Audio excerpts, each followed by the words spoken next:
All right, we locked in. I'm locked in. You guys difficulty. Locked in.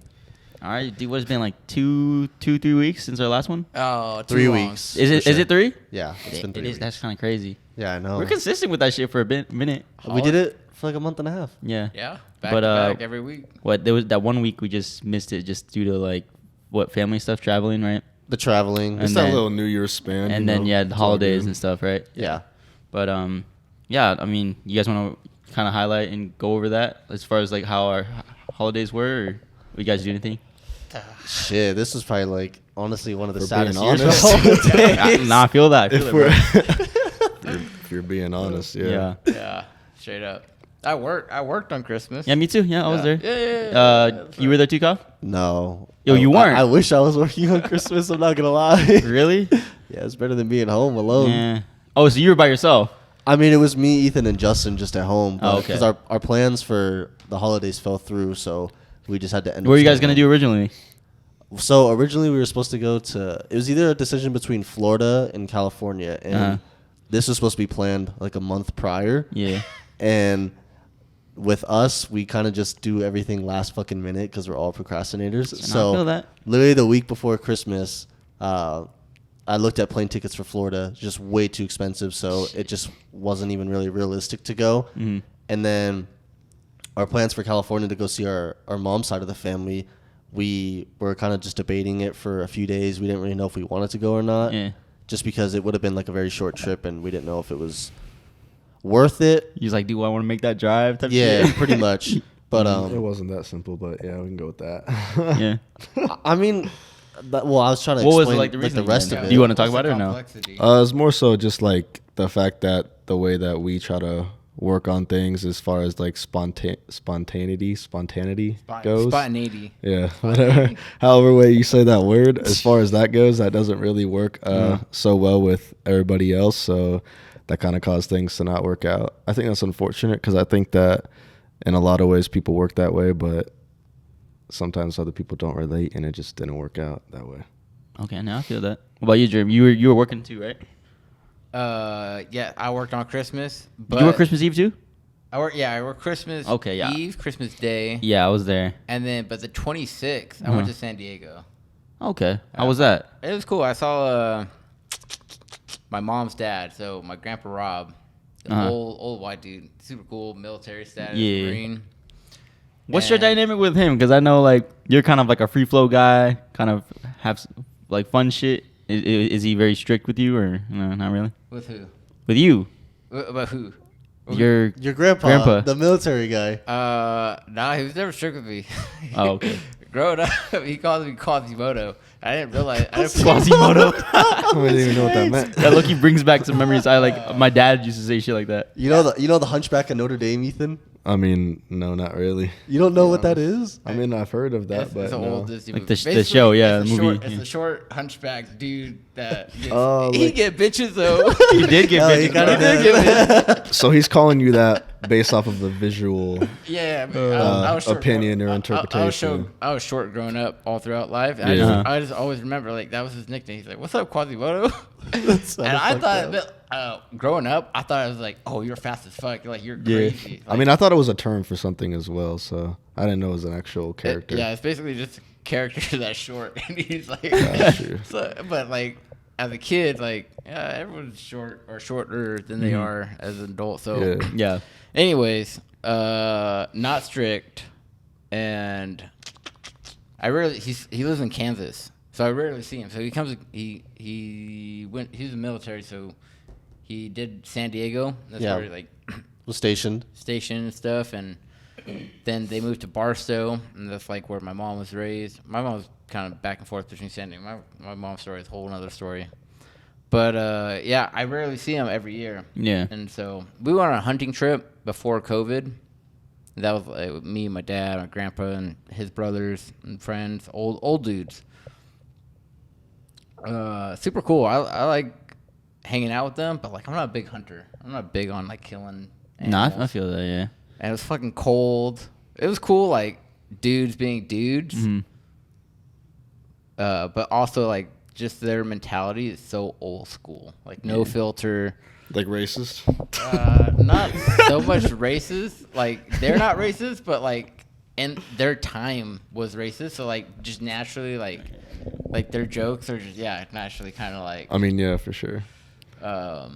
It's like a generational thing where you can't really relate to something. Yeah, it's just that generational like fucking topics that just like you just can't like. I'm trying to think of an example for like me. I like to see them as like Lil Wayne portals of time. You know what I'm saying? You know what I'm saying? Like portals of time to where like they could talk about shit to where like you weren't even alive when that happened, and like it's cool to like kind of pick their brain in a sense to just know how it was back then. I don't know. I try to pick my grandpa Rob's brain about like family history and family dynamics, and it just is like it makes sense, and it's like why our family dynamics are the way they are. Yeah. That's why he comes to visit once a year. He's like, at least I'll come visit once a year. In terms of like, I don't want to like argue with anyone, or is it? Pretty okay, much. no, I feel that.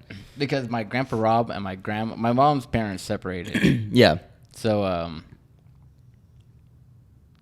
mom is like daddy's girl, and then like mom resents dad for like leaving, and then there's a whole family trauma diagnosis there. I feel my that. older sister is a therapist, which is nice. I get therapy for free. How does that work for you?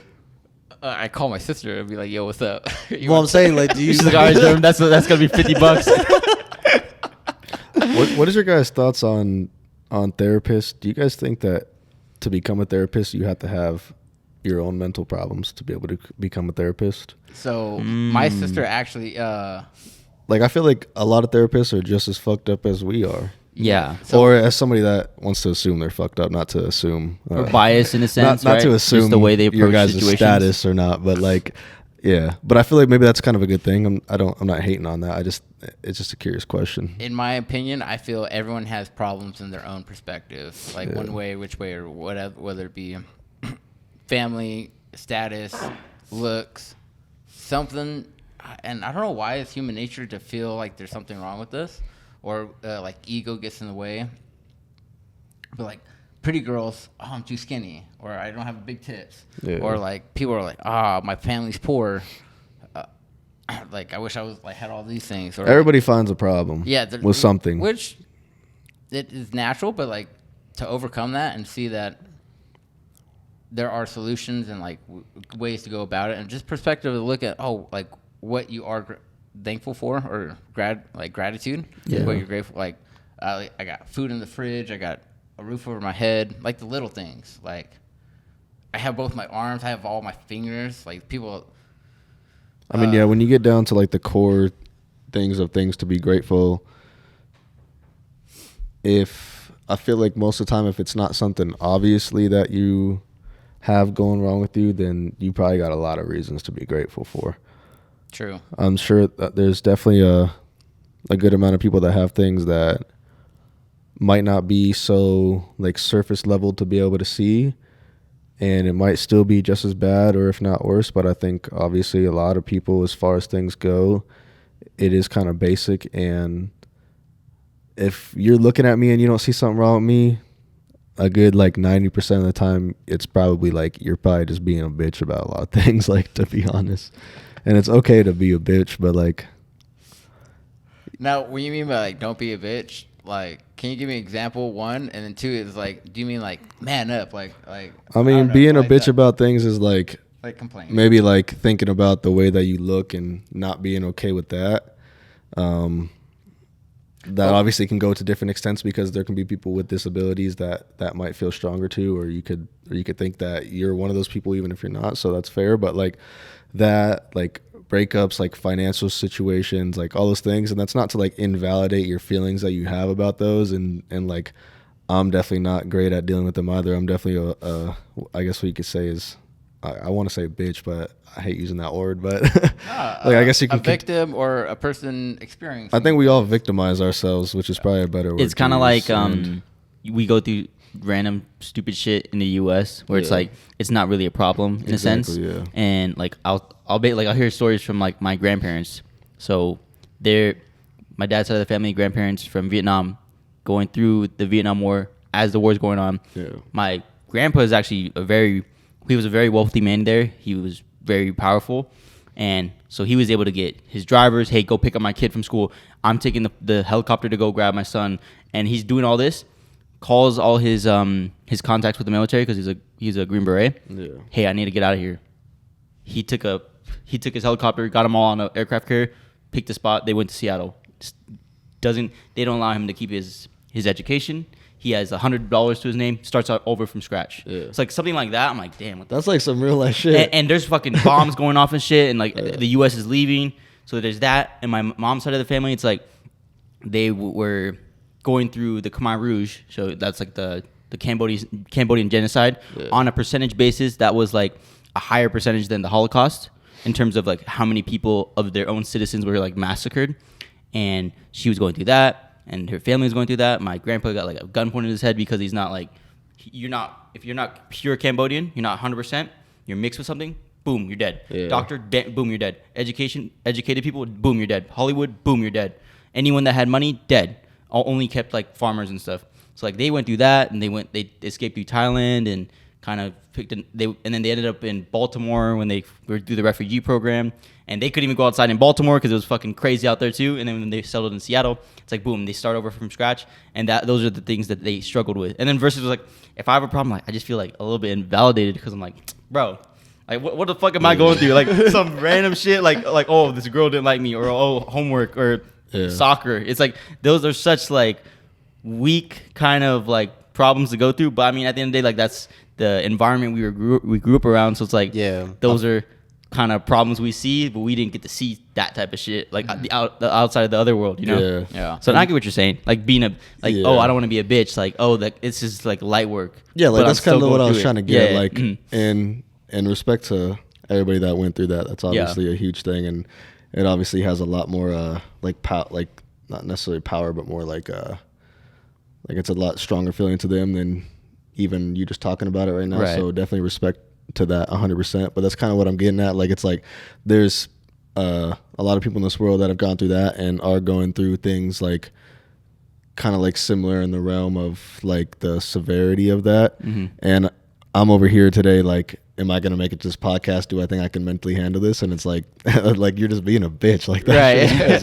And I think a lot of us nowadays are that way. I mean, at the end of the day though, it's like it's okay to feel feelings and be that way. And like don't think that you're crazy for thinking that, and like don't put yourself too down for feeling that way. But it's also like you are like at the end of the day, like, you're victimizing yourself and you're being lame. Like, but I'll also say this too. It's like don't invalidate those feelings because like my mom went through all that. She was at an age where she was conscious of all that was happening, and same thing with my grandparents. And like they went through all that, and they still, when they came here, as appreciative as they are, they still go through problems in life to where when they compare it to that, it's not even comparable. But like this is their new environment, and they have to adjust and be accustomed to it. So we'll have like just family issues where like we're fighting over some stupid shit where it shouldn't be a problem.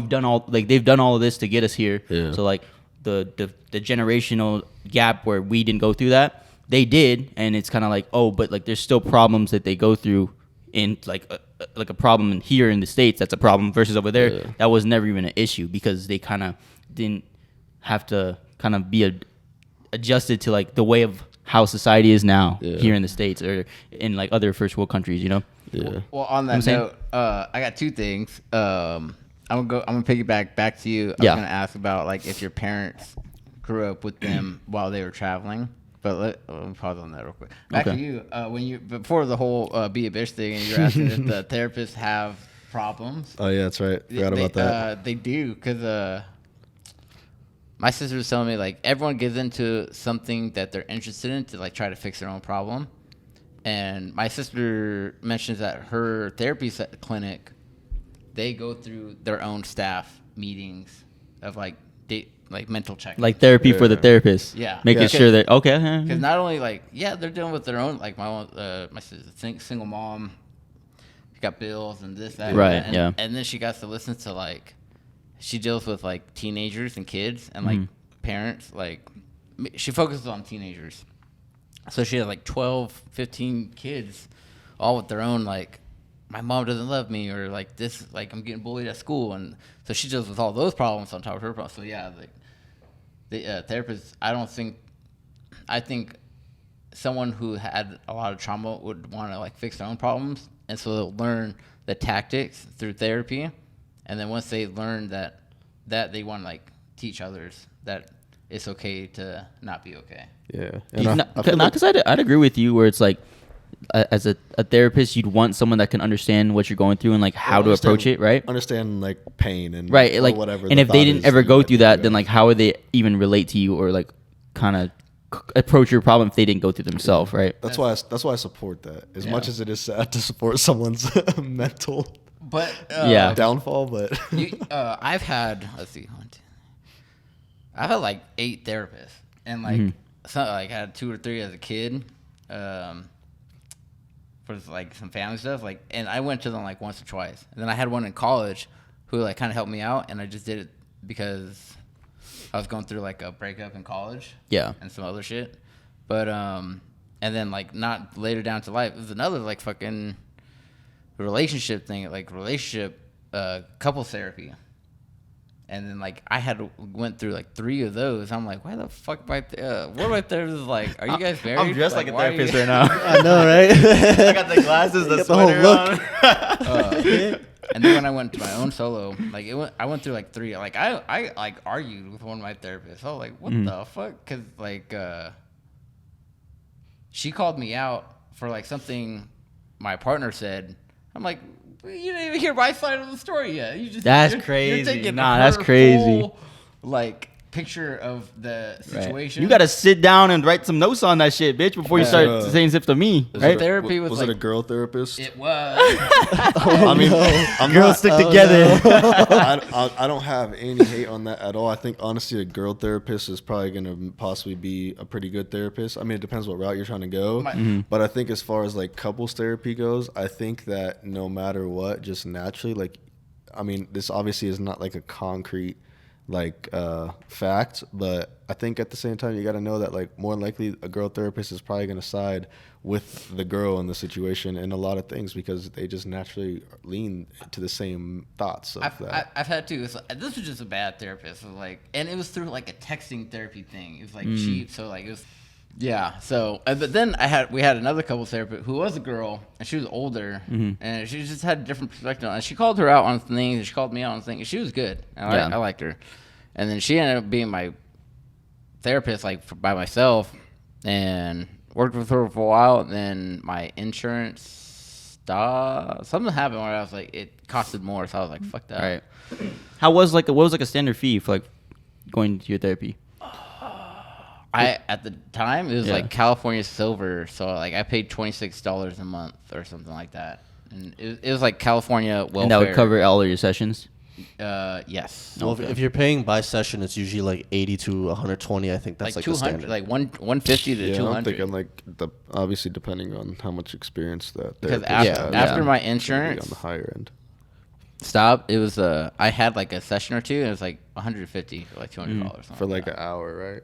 Yeah, that's fucking insane. I'm assuming they want to make like 150 to 200 an hour. I mean, it's a real profession. That's what they deserve. It is, but that's just crazy to think about. That's like what people charge for an hour. Like how much you can charge for an hour of just like you do that 8 hours a day. I mean, when you stop thinking about income hourly and think about it of what you really want to make, I think 100 and 200 is really not that crazy to expect. Yeah. But I mean, it just puts things into perspective though. It's like some kid is working his ass off, like doing something for like $20 an hour. Yeah. But like he's like doing hard physical labor. He's like building our fucking city. I think a lot of instances. I think maybe until you get to like a certain level, I think like the more money that you make, it's usually easier made. I think that there's a lot of work that went behind it that made it harder. But as far as like in the moment, like labor-wise stuff goes, a lot of times I think the people that are making less are definitely in the moment working a lot harder. Yeah, I can see that because there's fucking so many ways to make money now. Yeah, but I was curious about your grandparents' trip to America, and then like kind of family dynamics of like, you know how you had there's generational gaps of like, oh, families arguing about this shit. Yeah. Did your parents travel? Like, were they born in Seattle? So my mom was born in Cambodia, and she was, I think, she went through like ages like 1 through like 8, kind of like those years, like going through the process of like leaving Cambodia. But my dad was born in Vietnam, but he was basically a newborn when they did all the escaping and stuff. So only like my oldest uncle and then my oldest aunt maybe had a little bit of memories from that. But on my mom's side, it was just my mom and my oldest uncle. He also had some memories of just that time period. But for the most part, they were pretty young going through that. So, I mean, I picked my grandpa passed on my dad's side, so I picked his brain as much as I could at the time. Like, and I learned a lot from him. And then same thing with my grandparents and my mom's side. I'll talk to them about stuff, or I'll talk to my grandma on my dad's side as well. But yeah, like I said, like they went through all those things, and there's still certain family dynamics that they go through to where, like, you would think that here, like problems here is like light work, but it really isn't, because like. Well, I was just gonna say, because you mentioned he was a Green Beret, and yeah. So my grandpa, my great grandpa, he passed away a few years ago, but he was from Guam, and he was a prisoner of war, but he was in the military too. Yeah. My sister talked to him a lot about like his past and history and stuff, but I just found it interesting that like because they came over, he was a lot more strict, like very strict, very stern. Like you get the belt if you talk back, and I feel like it's all a lot of foreign military families. Yeah, I think my grandpa on my dad's side was pretty similar to that. Yeah, very tight knit kind of white collared families where it's like, hey, we're gonna eat dinner at this time. You're gonna do good in school, this kind of thing. And my uncle kind of didn't really like just how structured it was, so he kind of did his own thing, and he joined the Marines just to like, hey, my dad's an Army guy. Fuck that, I'm going to Marines. You know, he could have just went to the Army and like started off really well, like as maybe like a petty officer, or you know, like instead of starting as a private, you'd start with a higher class, and you can kind of work your way up through education and stuff, and you get more, you know, you can rank up higher and just like be in a better situation. But he's like, no, fuck that, I just want to be away from my dad, you know. And then my dad, he kind of took a lot of that to heart, and he went to do athletics. He went to Alabama to play NAIA for soccer, and like he played college ball, you know. And obviously like his path went a different route just because they had, my mom and him had my brother, you know. And then my oldest aunt, she did all sorts of stuff. She was in nursing school. She did like stuff with like intelligence work for like the government and stuff. So she has some cool conversations you could have with her too.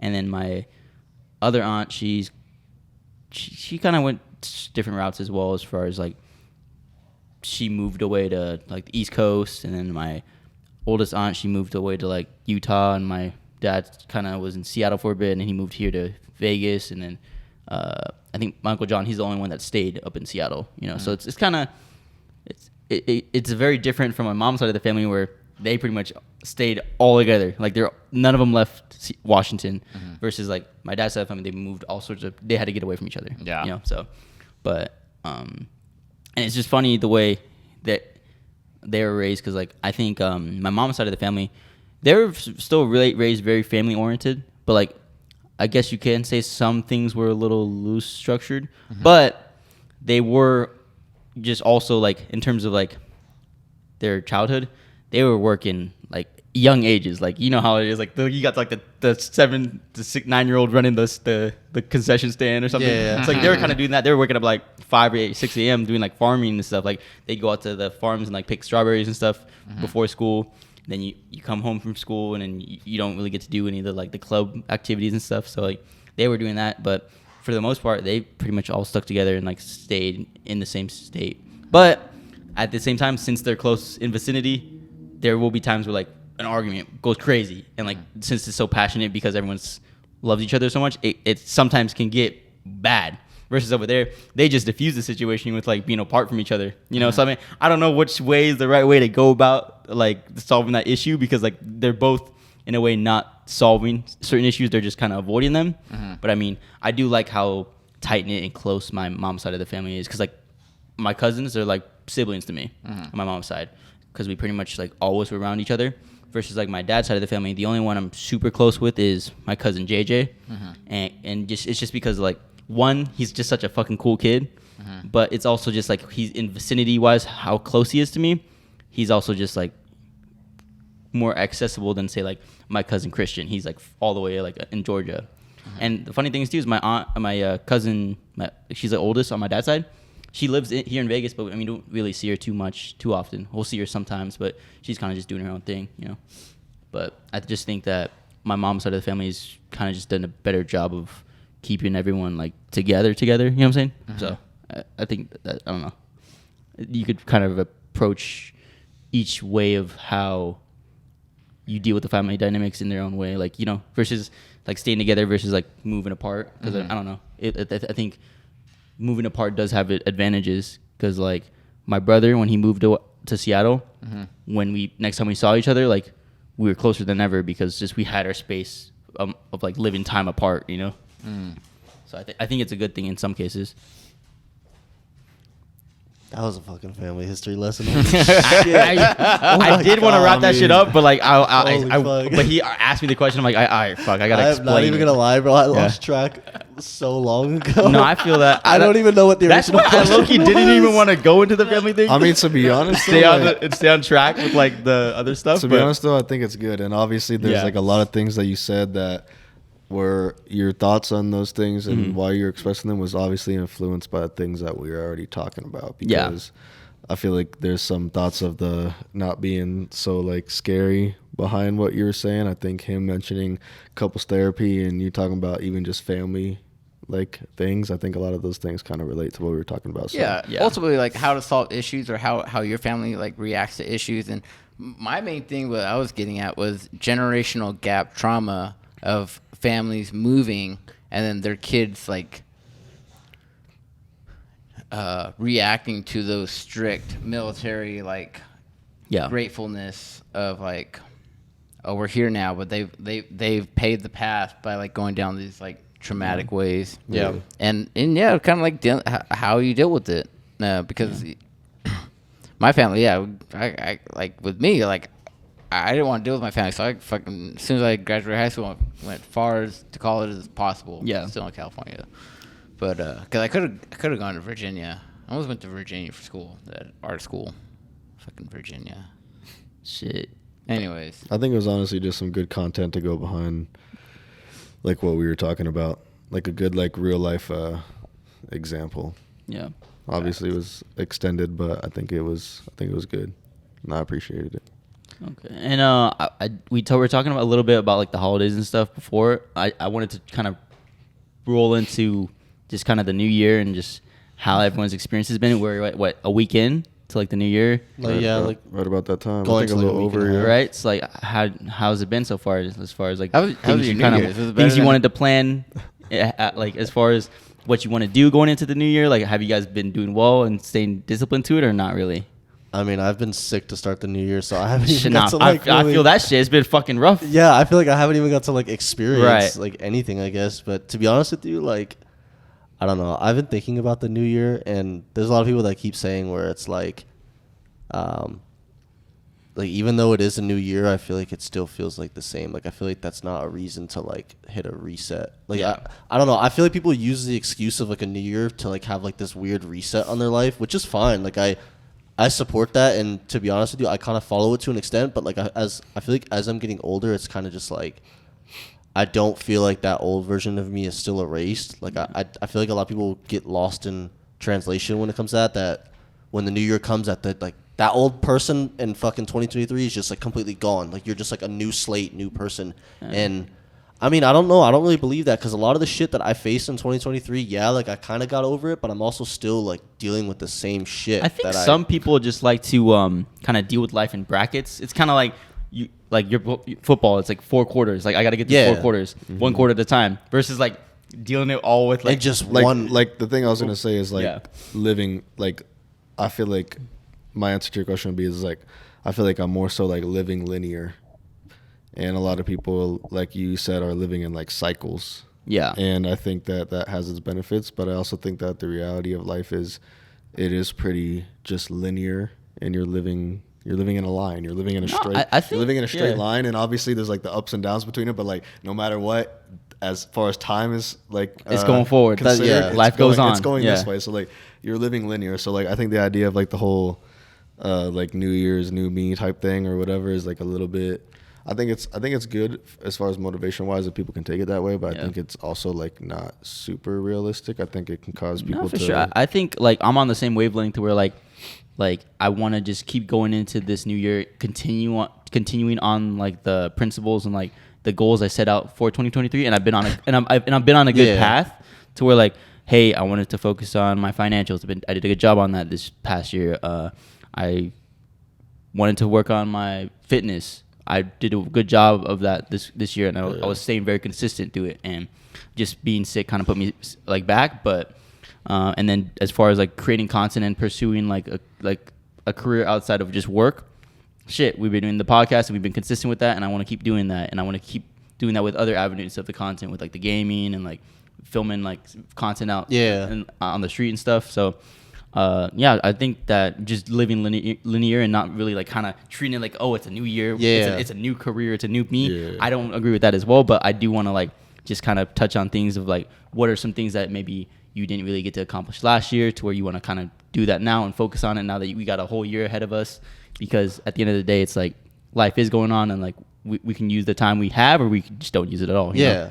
I actually have a question for you guys regarding like the whole New Year's thing. It kind of just like came to my mind, but I feel like a lot of the time towards the end of the old year, a lot of people like start to focus more on like their mental health and trying to get like their mind in check, especially because it's like around the holidays, and most people usually aren't like a lot of people spend holidays alone. Like it's not really common for people to, I guess in our age demographic to be spending with like other people anymore. Like we're kind of at the age where you're either spending it alone or you're spending it with a significant other, because most of the time people around our age don't really live with their family anymore. Right. Mm-hmm. So my question was going to be, do you guys think that because people are so focused on like closing a chapter at the end of the year, that when they go into the new year, people don't really like prioritize their mental health anymore? Like I feel like towards the end of the year, everyone's like always about like, oh, like let me get my mind right. Let me like reflect on everything. Because they've been putting it behind them and slacking off. Exactly. Okay, but then I'm saying like when people go into the new year, do you think people start to just forget about their mental health that they were working at the end of the year, and then kind of just prioritize like physical things after that? Like instead of staying on it and like keeping it important, they kind of just like, oh, it's New Year now. Like fuck that shit. Exactly. Like, I'll that's do what I'm this shit saying. again on December. I Let me ask you, who's everyone? Society, just people in general. Well, I was supposed to say, the general population.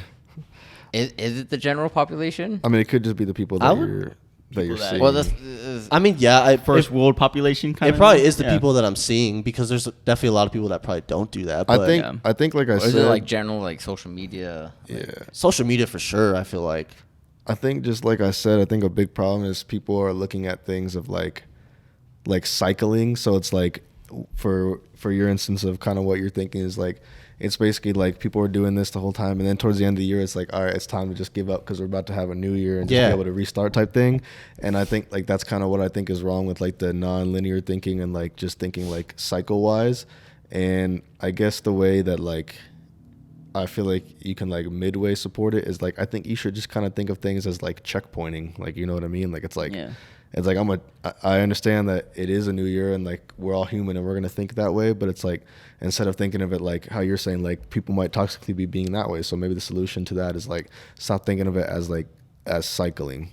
Because once you get to the end of the year, if you already made a habit every other year, a lot of times you're gonna make the habit of like, all right, like you don't lose your progress from the past year. You just keep going. Let's just give up on the rest of this year because I'm almost at January 1st and I could just restart back then. That's obviously not the best way to think. And then you can look at a year as a success or a failure. If you look at it as a whole, then I think that there's a lot of points that you can make yourself feel good about, which is good. And then I don't know, it's just, I think it's like it's not the most effective way to process that. And I think that maybe just like thinking, like I said, like linearly, and then thinking like of like certain time points as more of like a checkpoint. And I feel like that almost has the same effect as New Year like type thing, because it's like you can still see that progress. Yeah, you can still what's the word for like looking back on, like reflect or reminisce. Like you can reflect or reminisce on these things that are happening in this time span, and you can understand that you're just going to keep moving forward and trying to do better at those things. What's called, Kyle, what you were saying earlier about kind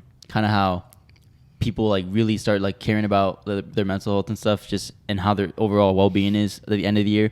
Do you think people kind of need to start thinking about that in terms of like spending time with their friends or family? Because like, you know, you talked about how just this year was kind of like rough because you were kind of just in your own thoughts with each other. You weren't with like around family and friends and stuff. Do you think that like everyone should do a good job of like staying consistent, like seeing family and seeing friends and like seeing the people they want to see versus kind of just having to deal with their own shit and kind of just, you know? Yeah, of course. But I do agree with that, because even I fall into like that same thought pattern too, where it's like, even towards the end of the year this year, I was reflecting on everything I've been through this year and all the time I like spent with all my friends, and then all the time I spent alone. And I was just like, damn, like I remember when I was like happier throughout the years, when I was spending a lot of time with friends and I was like, I was doing good mentally. And then just like this last month has just been shit because I've just been all alone this entire time. And I mean, like, I feel like you need a balance of both. Like, I don't think you should be spending all your time with friends and family like every single day, even though, I mean, it just sucks because it's like eventually it's going to go away and you kind of want to take advantage of that. But I also do feel like you need alone time as well too. I feel like it's just a matter of not letting yourself have too much alone time and not distancing yourself too much as well too. I feel like that's honestly probably the hardest balance to find, especially if you have like a lot of mental issues or you've been through a lot of things as well too and deal with like anxiety and depression, because it's extremely easy to fall back into those cycles. But I do genuinely think that you should just find a good balance between both of them. I don't think it should be one or the other. I don't think you should never spend time alone, and I don't think you should always spend time around friends and family, because each side kind of has like its pros and cons. Like, Are you thinking like specifically on holidays or just in general, like every day? In general, I don't think it should just that's another thing too. I don't think you should just go see family just because it's a holiday. I feel like that's a bad excuse, and my family falls victim to that a lot, especially me and my brothers. We have a decent amount of time on our hands, I would say, and we have opportunities to go see our family whenever they're in town or whenever we have time off, and we just choose not to. And it sucks because the only time we usually do ever go see them is for a holiday, and it's usually once a year. And I mean, obviously they're kind of getting up there in age now. Like, we have younger cousins that are growing up that we've kind of like missed out on a big part of their life. Like, it's sad to think about that it takes a special event for people to get together, especially family that you've like grown up around for so long and you've become like very close with. Like, it just sucks that it takes a huge gathering for that to happen. Like, it can't just a reason. It takes a reason. It can't just be casual. I just went to a few funerals, actually. A few of my families died. They were old, but definitely like R.I.P. But yeah, it was like the first time I've seen a lot of my cousins in like years. I was like, what's up? It's still tight and still love. It's just like we were like wishes on better terms. Exactly. Like, and like, why don't we make those own terms? Like, we're so happy to see each other. Yeah. Or like, and it's like good vibes. Like, why not keep these vibes going on our own terms versus like someone dying or a holiday? Yeah. I think the big problem with that is just like people are scared of communication. Like, I think that's like a big thing. People are scared of communication, and people are scared of like expressing their emotions in a lot of ways. And I feel like that was like maybe one of the big things, but also maybe not. I don't know. Like, I don't know my exact opinion on that, but I think that might be one of like the big things that was transferred over from the old generation into us that we don't understand that is still happening. Because I feel like back then, like, I feel like the old generation was very much together, but a lot of them are very okay with not like it being so frequent. And I think us in this generation make a really big deal about that in our heads, but we just don't know how to like put it into action. Because they kind of didn't really deal with it. They kind of just like taught up like, oh, it was just normal. Just, you know what I mean? Just push through and like you go and whatever. Just ignore it. To them, it was just like that's just life. Yeah. But to us, we're I think in this general age gap of generation, like, and maybe the ones that are coming after us, like, I think that we all just kind of like feel that way. Yeah. I think we're honestly just a lot more emotional beings naturally than the old generation was, and I think that's okay. I think that's just part of like evolution. But I think that is obviously something that everybody in this generation can work on and fix. How old are you, if you don't mind me asking?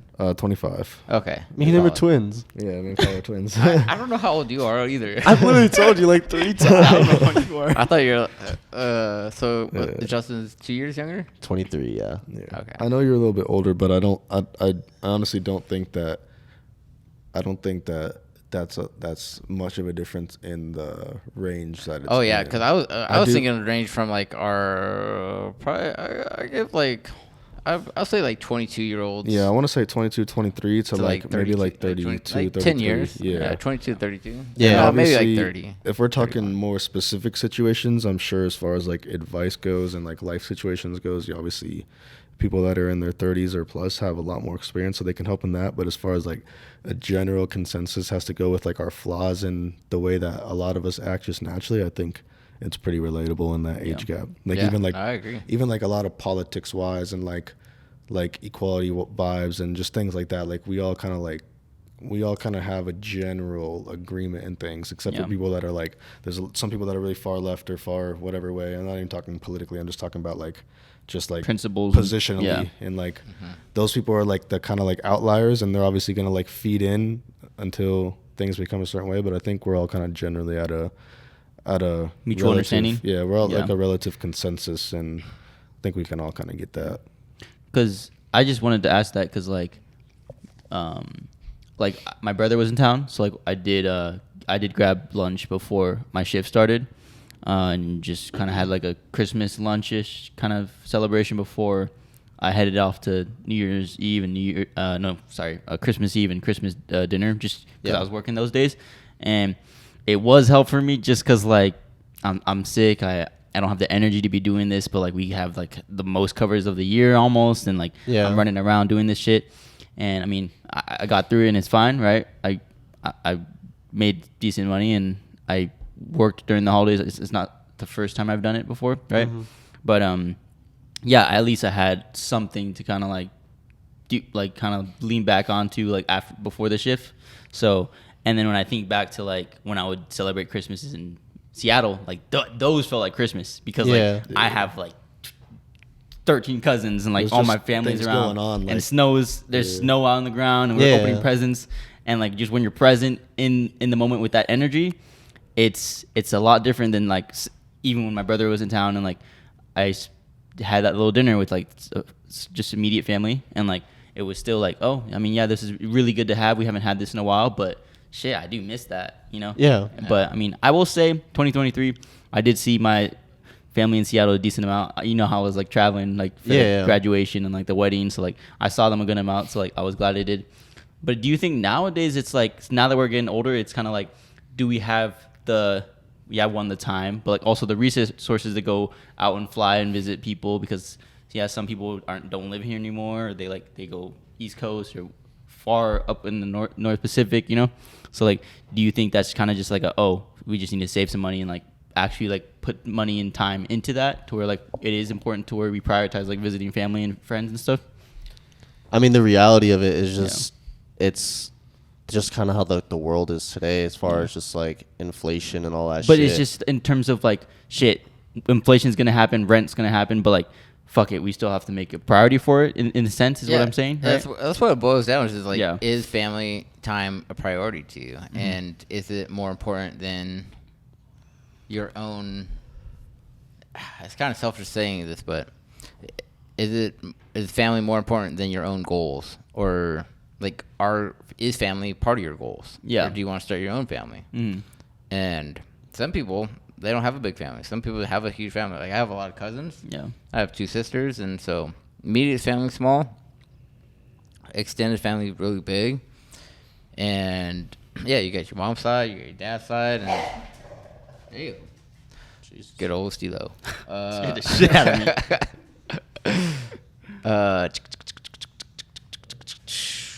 Priorities. It's just where you set your priorities. Yeah. I was like, I think it's honestly just the age group that we're in is like I think it's that same age group that I feel like maybe our parents can relate to. I think we're just in like that weird time where it's like I feel like you just get stuck in the situations that we're kind of in, where you don't really spend so much time, because right now when we were kids, and everybody cared about us because we were kids, and then now we're at the age where it's like you got to make the decision on yourself to get yourself into these positions, right? Yeah. And there's probably other kids in the family that people are focusing on, which is fair because I think that is how it should be. Yeah. So you're kind of getting like pushed back, and now it's your responsibility, and then after us is us having our own kids and then making our own like situations to be in like that. Yeah, kind of like, oh, you're an adult now. You gotta do your shit. Yeah, type it's shit. like if you want to if you want to put yourself in that position, I'm sure you can make that happen. I know that it's kind of hard to do it in everybody's exact way, but like, right. I think, I don't know, there's like no too much offense to take to it. It kind of just is what it is. And I think as much as we want to like I was saying earlier, like even victimize ourselves, I think a lot of us are going through things that a lot of other people have gone through, and it's just kind of like, it's a little bit hard and weird for us because we obviously weren't there for that, and it's like now we're going through it. So yeah, well, yeah, we've never been through it before, so it's like all new to us. Yeah, and I think it's not fun. It's definitely not fun, but I think that a lot of it is normal, and it's okay. Like, it's okay for that to be that way. And backpacking into kind of like just recapping how last year was and what we want to do this year. I know you talked about like what ifs, like the biggest what ifs of just this past year or just in general. Mm-hmm. Like, what were some of those what ifs that you had to where like you kind of wish you did at the start of the year versus kind of like if you're able to do it now and like approach it? Like, what were those questions that you wanted to ask? I mean, it wasn't like anything specific questions. It was more so just kind of like based off your experiences. Like if you went through something like extremely major this year, like I don't know, if you like moved states or like you broke up with a partner or a member of your family like passed away. I did all three of those things last year. Yeah, I mean, no, yeah, German's fresh, right? You moved to Vegas fresh like off the boat, man. Right yeah, off when we were talking about like the jobs and stuff, right? That's where those age experiences come in. That I'm talking about. New Year, it happened on New Year's. I got kicked out of my girl spot. Last New Year's. Or last year's New Year's. No, yeah, last year's New Year's. So 2022 to 2023. Yeah. That night, that morning of, I got the fuck out. That's a great night. Yeah, it was fucking, oh man, and we had a great night, and everything perfect and awesome. And then shit just went south real quick. And it was a roller coaster of a relationship, and no one person was right or wrong or left or right. Both, it was just a mess. Yeah. So blessing in disguise. I'm a big firm believer everything happens for a reason. Yeah. Mm-hmm. But yeah, so that New Year's fucking went back home, and I was like, all right, where the fuck am I gonna go? I went back to my hometown, Barstow. I was like, I could go to Sac, I can go back to LA or San Diego. And all that was fucking dummy expensive, and I didn't have the money to go to San Diego or LA. And Sacramento, I was like, I just didn't want to go back. I felt like I was going backwards in life. And I was like doing so good. I was progressing, doing like film career and meeting people, networking and traveling. And my boy hits me up, and he lives in Vegas, or he lived here like the last 3 years now. Mm. I was like, oh, dude, just come out to Vegas, live with me. And he's like, you don't got to pay rent for a couple months. Like, you get back on your feet. Yeah. And now, like, I pay rent now. It's like super cheap and nice area, but fucking homie, man, I was like, fuck it. Packed up my bags, moved to Vegas, and it's not a huge jump from California to Nevada. It's kind of like they're decently similar. Yeah. So this is not a huge moving state. Like, I'm still close to family. Like, I have family out here in Vegas. Yeah. Who I don't see as often, or like I'm not making time to. And I was going to say something about like priority and time about that. We'll piggyback that off later, but let's see. So yeah, broke up with a relationship, moved to a different state, and then some family members died. But with me and death, like I feel death is a part of life. And if you lived a life, like if someone younger than me dies, like I would feel some type of way. Mm-hmm. And someone like my age, I've never had a friend die, but like if you die of old age or like dementia or like you're not doing great, as like my uncle had dementia and he was just on his last leg, and Yeah. I feel like he's in a better spot, and he had a great life, and we had great memories together. Your grandma was pretty old too, right? Yeah, she's 96, man. Yeah, long life. Great grandma ish. Great. I don't know. She was fucking old, and she had fucking her at her funeral. She's like, she had 5 children, 12 grandchildren, and then 19 great grandchildren. Yeah. That's kind of crazy. Yeah. With two of my cousins, they both had like 5 or 6 kids, so they were fucking Pumping shit out. Yeah. But yeah, big Guamanian family, Chamorro style, like, and we all always got together for Christmas and all at grandma and grandpa's house, and then like my great grandpa, he passed away a few years ago. Grandma was still hanging on, fucking playing bingo, fucking living life. Fuck yeah. Yeah, she loves. We gotta hit a bingo one of these days. She loves her bingo. I feel like what you're trying to get at is definitely super relatable, and I agree with it. It's like, I feel like kind of what you're trying to get at about what you were just saying right there is like, it's obviously sad when people that are old pass away, because I think it's just a sad part of life. But I think it's part of it. I think that maybe some people do take it way too strongly, and I get that because there's a lot of memories involved. So people don't know how to handle things as well. Yeah. But it's like, I think that's one thing that I am good at being able to be grateful for, is like knowing when somebody old passes away, but I know they lived like a pretty full life. So it's like appreciating that it happened. Yeah, like it's like I'm more so on the edge of like being able to like be grateful that that person lived that way, because I know you said you haven't had people that were young that passed away in your life, but me and Kyle definitely have. So it's like, it's definitely like a relatable feeling to have. And like even just now, like social media, it's so like apparent that happens all the time, and I think a lot of people can even feel that just like through other people. And yeah, I think that's when it's like where it like really hits home, is when stuff like that happens. I think a lot of us are relatable to being able to be okay with like older people pass away, but some people aren't very good at processing that. The thought of the what if question actually did come from like thinking about how we've had like younger people pass away, like that what question. If they got to kind of see life a little longer? Yeah, like that question would have accomplished kind of thing. Thing? That question literally came from like when I was thinking about like how our sister passed away young, and then our best friend Cooper had passed away young from cancer too, and it's just like, that was your friend from Florida, or no, he was our friend from Vegas, from middle school, but yeah, I literally was like, I woke up in the middle, or I didn't wake up in the middle of the night, but it was I think it was either woke up the next morning because I had a dream about my sister, or it was just a thought before I went to bed. But yeah, it was like basically right around her birthday, because her birthday is the day after Christmas. So it was kind of literally within like this last like month or so where I've been kind of just like alone with my own thoughts, just like dealing with shit. That was like the question that came up, was just like, damn, like what if like she had been alive to this day? Like how different would my life be? Like what would life be like with an older sister? Because we don't even know what that feeling is. And it's like, I know you have a sister, you have an older sister, even though your sister is younger. It's just like, we have never really got to experience like what life is like to have like a sister. Yeah. Even though we kind of did when we were younger, but I mean, like, she passed away when we were like 11 or 12. So like, at that point, young, dude. No, we were like 9 or 10 because she was 11. But yeah. Oh yeah, you're right. But yeah, I mean, at that time, like you don't really have like a grasp on life, or like a concept of like deeper things in life when it comes to like even just like relationships. Like I couldn't imagine like having like an older sister to be able to like talk to about like a relationship with like, a girl. Deal with her relationship. Yeah, exactly. And just like know how like women work, I guess, in that way. And it's just it's so weird to think about, and it just makes me wonder, like, damn, like how different would my mindset of life be, or my perception of like relationships, or my perception of how I feel about family, like how close we are with family. Like, it's stuff like that where it's just. Is there a camera on that? No. I took that shit off. Okay. Thank God. Let's fucking hold that. What goes over there? I was like, fuck. Sorry. No, you're good. It happens. The good part. But yeah, it's just, I don't know.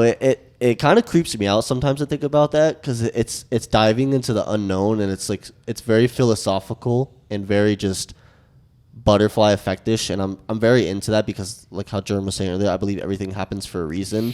But I also kind of like to know both sides of the coin as well too. Like that interests me so much. You definitely get a new perspective and like a soft spot in a way. Yeah. When like it comes to like say a girl or something, it's like, oh, like what if that was my little sister? What if that was my Yeah, older sister? exactly. Versus like, oh, if you never really grew up with that, you're like, you don't even. It doesn't know, even. Yeah, it you don't doesn't even come to your know, thought process yeah. because it was never really a part of your life in a Exactly. sense. Yeah, and I feel that. Yeah, I was like going down the what ifs is like never great because it's like it's not. It's what it's like. It's not life. I think there's it's not present. It's make I think there's believe. positives to it. It's, There's definitely positive. like- I think it helps you like maybe you can things really better. appreciate something. Like what if I Yeah, never you what if I never appreciate what worked you at have, this right? job and met you guys? Like what if I said, Oh, yeah. What if I said fuck that shit? Nah, I'm just gonna chill on my ass and Yeah, not, that's- and, that's and what- not and not fucking go to this job. I wouldn't have met you guys. I wouldn't have had this job.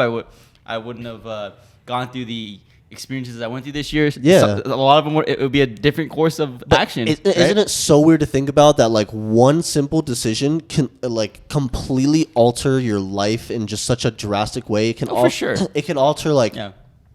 your physical life. It can alter your mental life, your emotional life, your relationships. Yeah. and you Things don't know that decision. I know. is going to go until like fucking. Until fucking 30 decisions yes, later. exactly. Which is why It's I really like weird. that thought process of just going through life linear and appreciating every moment, because like if you go through life linear, each one of the choices you'll make, it'll be a positive. It'll be very beneficial to you in the future if you just stay with it and stay consistent. Yeah. And you'll see the progress through as time goes on. And I think that's something that we all need to focus on and just basically shine light on that, because like, you know what I'm saying? Have you heard the Chinese farmer story? I think you brought it I up, feel- but yeah, I you think you never brought it up. really Yeah. finished that idea. So yeah, Basically, if you want to go into it, a farmer has a horse, and the horse breaks his leg, and the neighbor's like, "Oh, that sucks. Your horse broke his leg." And he's like, whatever." yeah, And then the next day, the doctor comes and realizes like, "Oh, it has a cancer spot, but we can save the cancer and heal the leg." So like, it was a bad thing that he broke his leg, but because the doctor came and found that there's also cancer, it saved the horse's life in the end. And then like, the neighbor's like, "Oh, that's great that your horse cured cancer," and he's like, it's like he doesn't say good news or bad news like for like personal, because like he never knew what was going to happen. What if after? Because like after the horse like was cured of cancer, he ended up selling the horse. And he's like, "Oh, you got a bad deal for the horse." Yeah, but I was able to use this money that I got for the horse to like find the love of my life. yeah. I butchered the farmer story. Actually, it I sounds better know on the story. It sounds better yeah. on Instagram. I swear to God. I know exactly which one you're talking about. But it definitely sounds very butterfly effecty. And Go back to the what ifs. Like I always wanted a fucking brother. Like I always wonder. Like I fucking have two sisters. I have a younger sister and an older sister. Yeah. Like why couldn't I get one fucking guy in there? Like I wanted to relate, so I wanted an older brother because like I looked up to like these older classmen. Like this guy who lived up the street from me. He was like He was a senior when I was a freshman.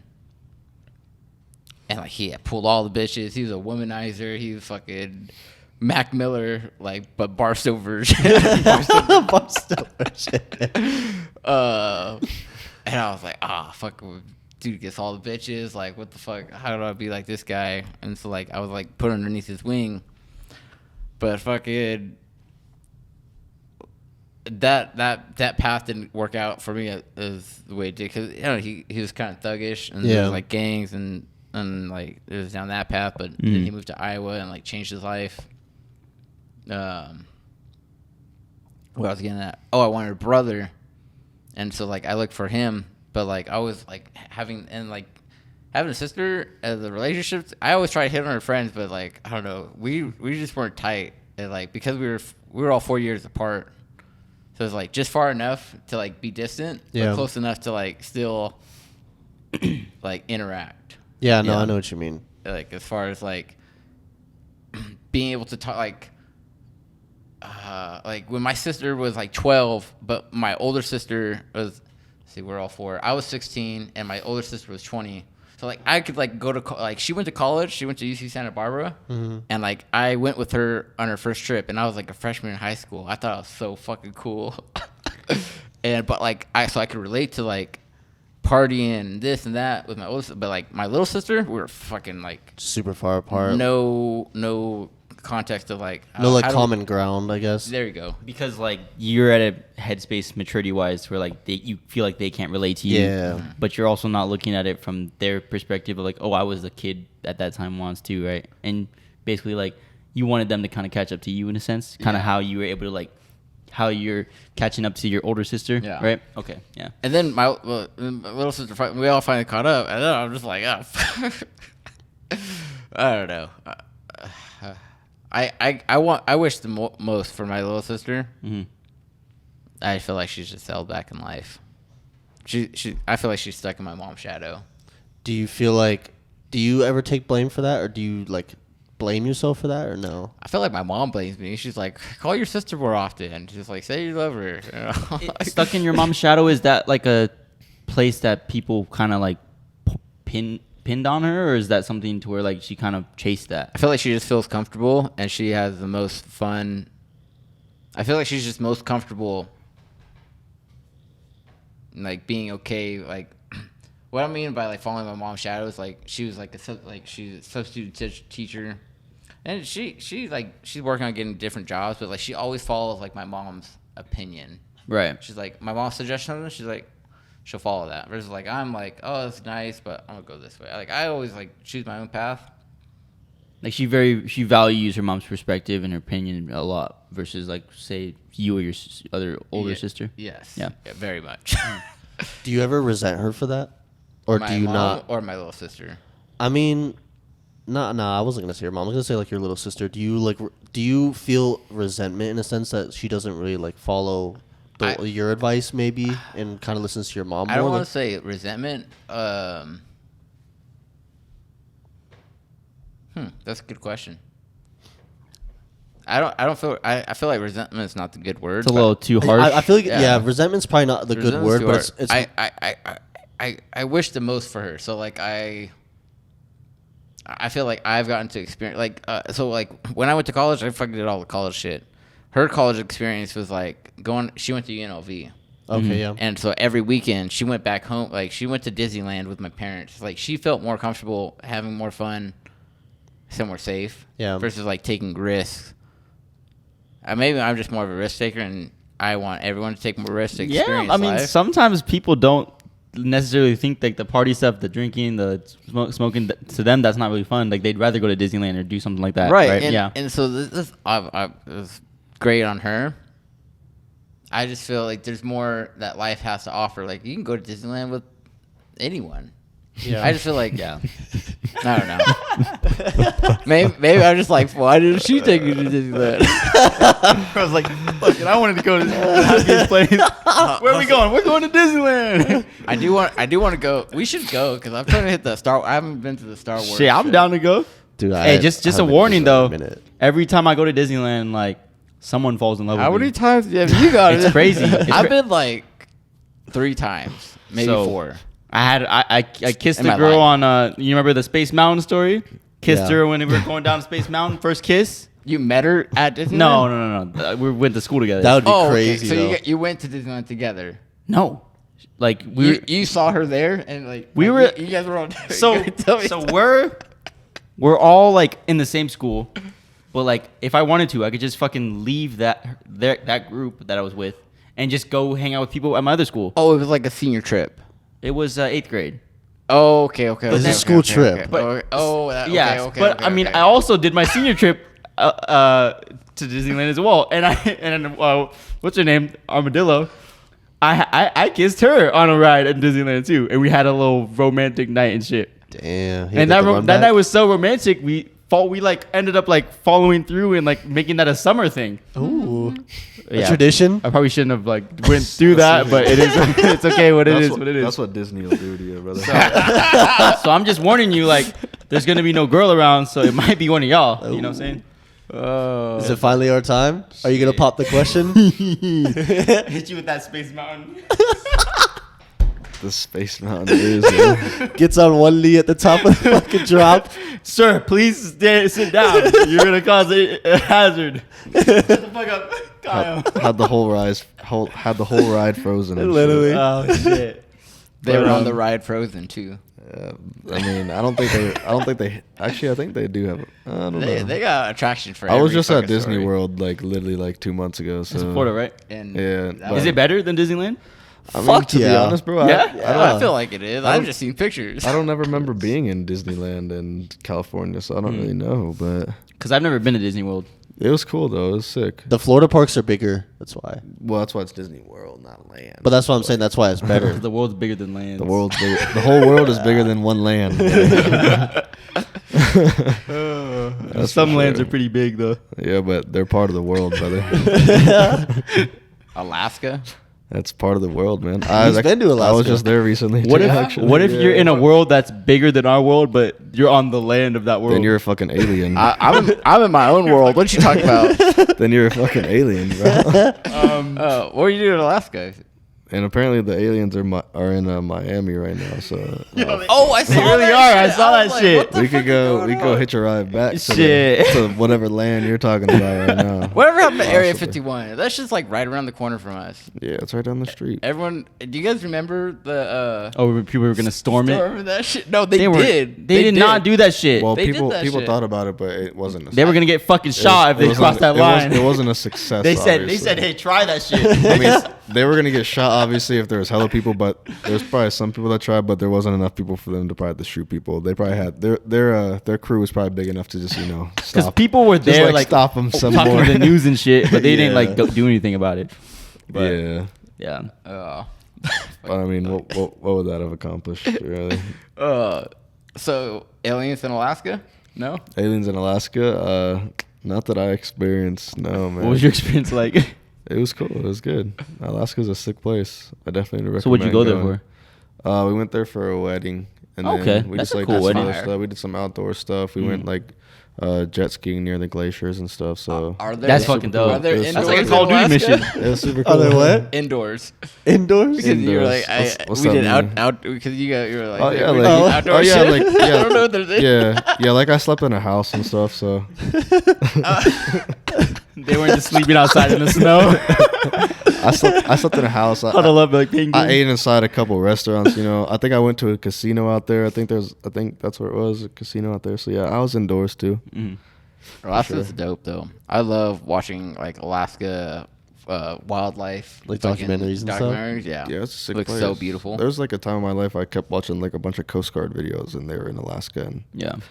that's cool. Well, because you wanted to be a Coast Guard, right? Like I you were mean, not debating it? necessarily wanted to, but like it seems like a cool idea. Right. Seems It's like kind of on the books. It's like, maybe it'd I'll be do that. fun, fulfilling, and not like so like military to where it's like I don't want to. in life, when I'm older, like I've always wanted to either like if I was like 60 or 70 and like I was like living off will, like financially and mentally and emotionally and everything, I was like I either want to be a park ranger or a monk.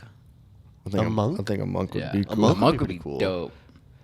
Well, I 'cause would- where, I would where love would, to- aren't there actual like monk schools? Yeah, like go to Tibet. I wanted to go to Tibet and just fucking practice like eating a bowl of rice and just being fucking. Where's Tibet? I'll teach you how to eat a bowl of rice, bro. Top 6 Ah. Wait, Wait, this fool ate 3 of them damn near earlier. So. I really did. That's like the most rice I eat in a minute. Where's Tibet? Tibet is where Tibet.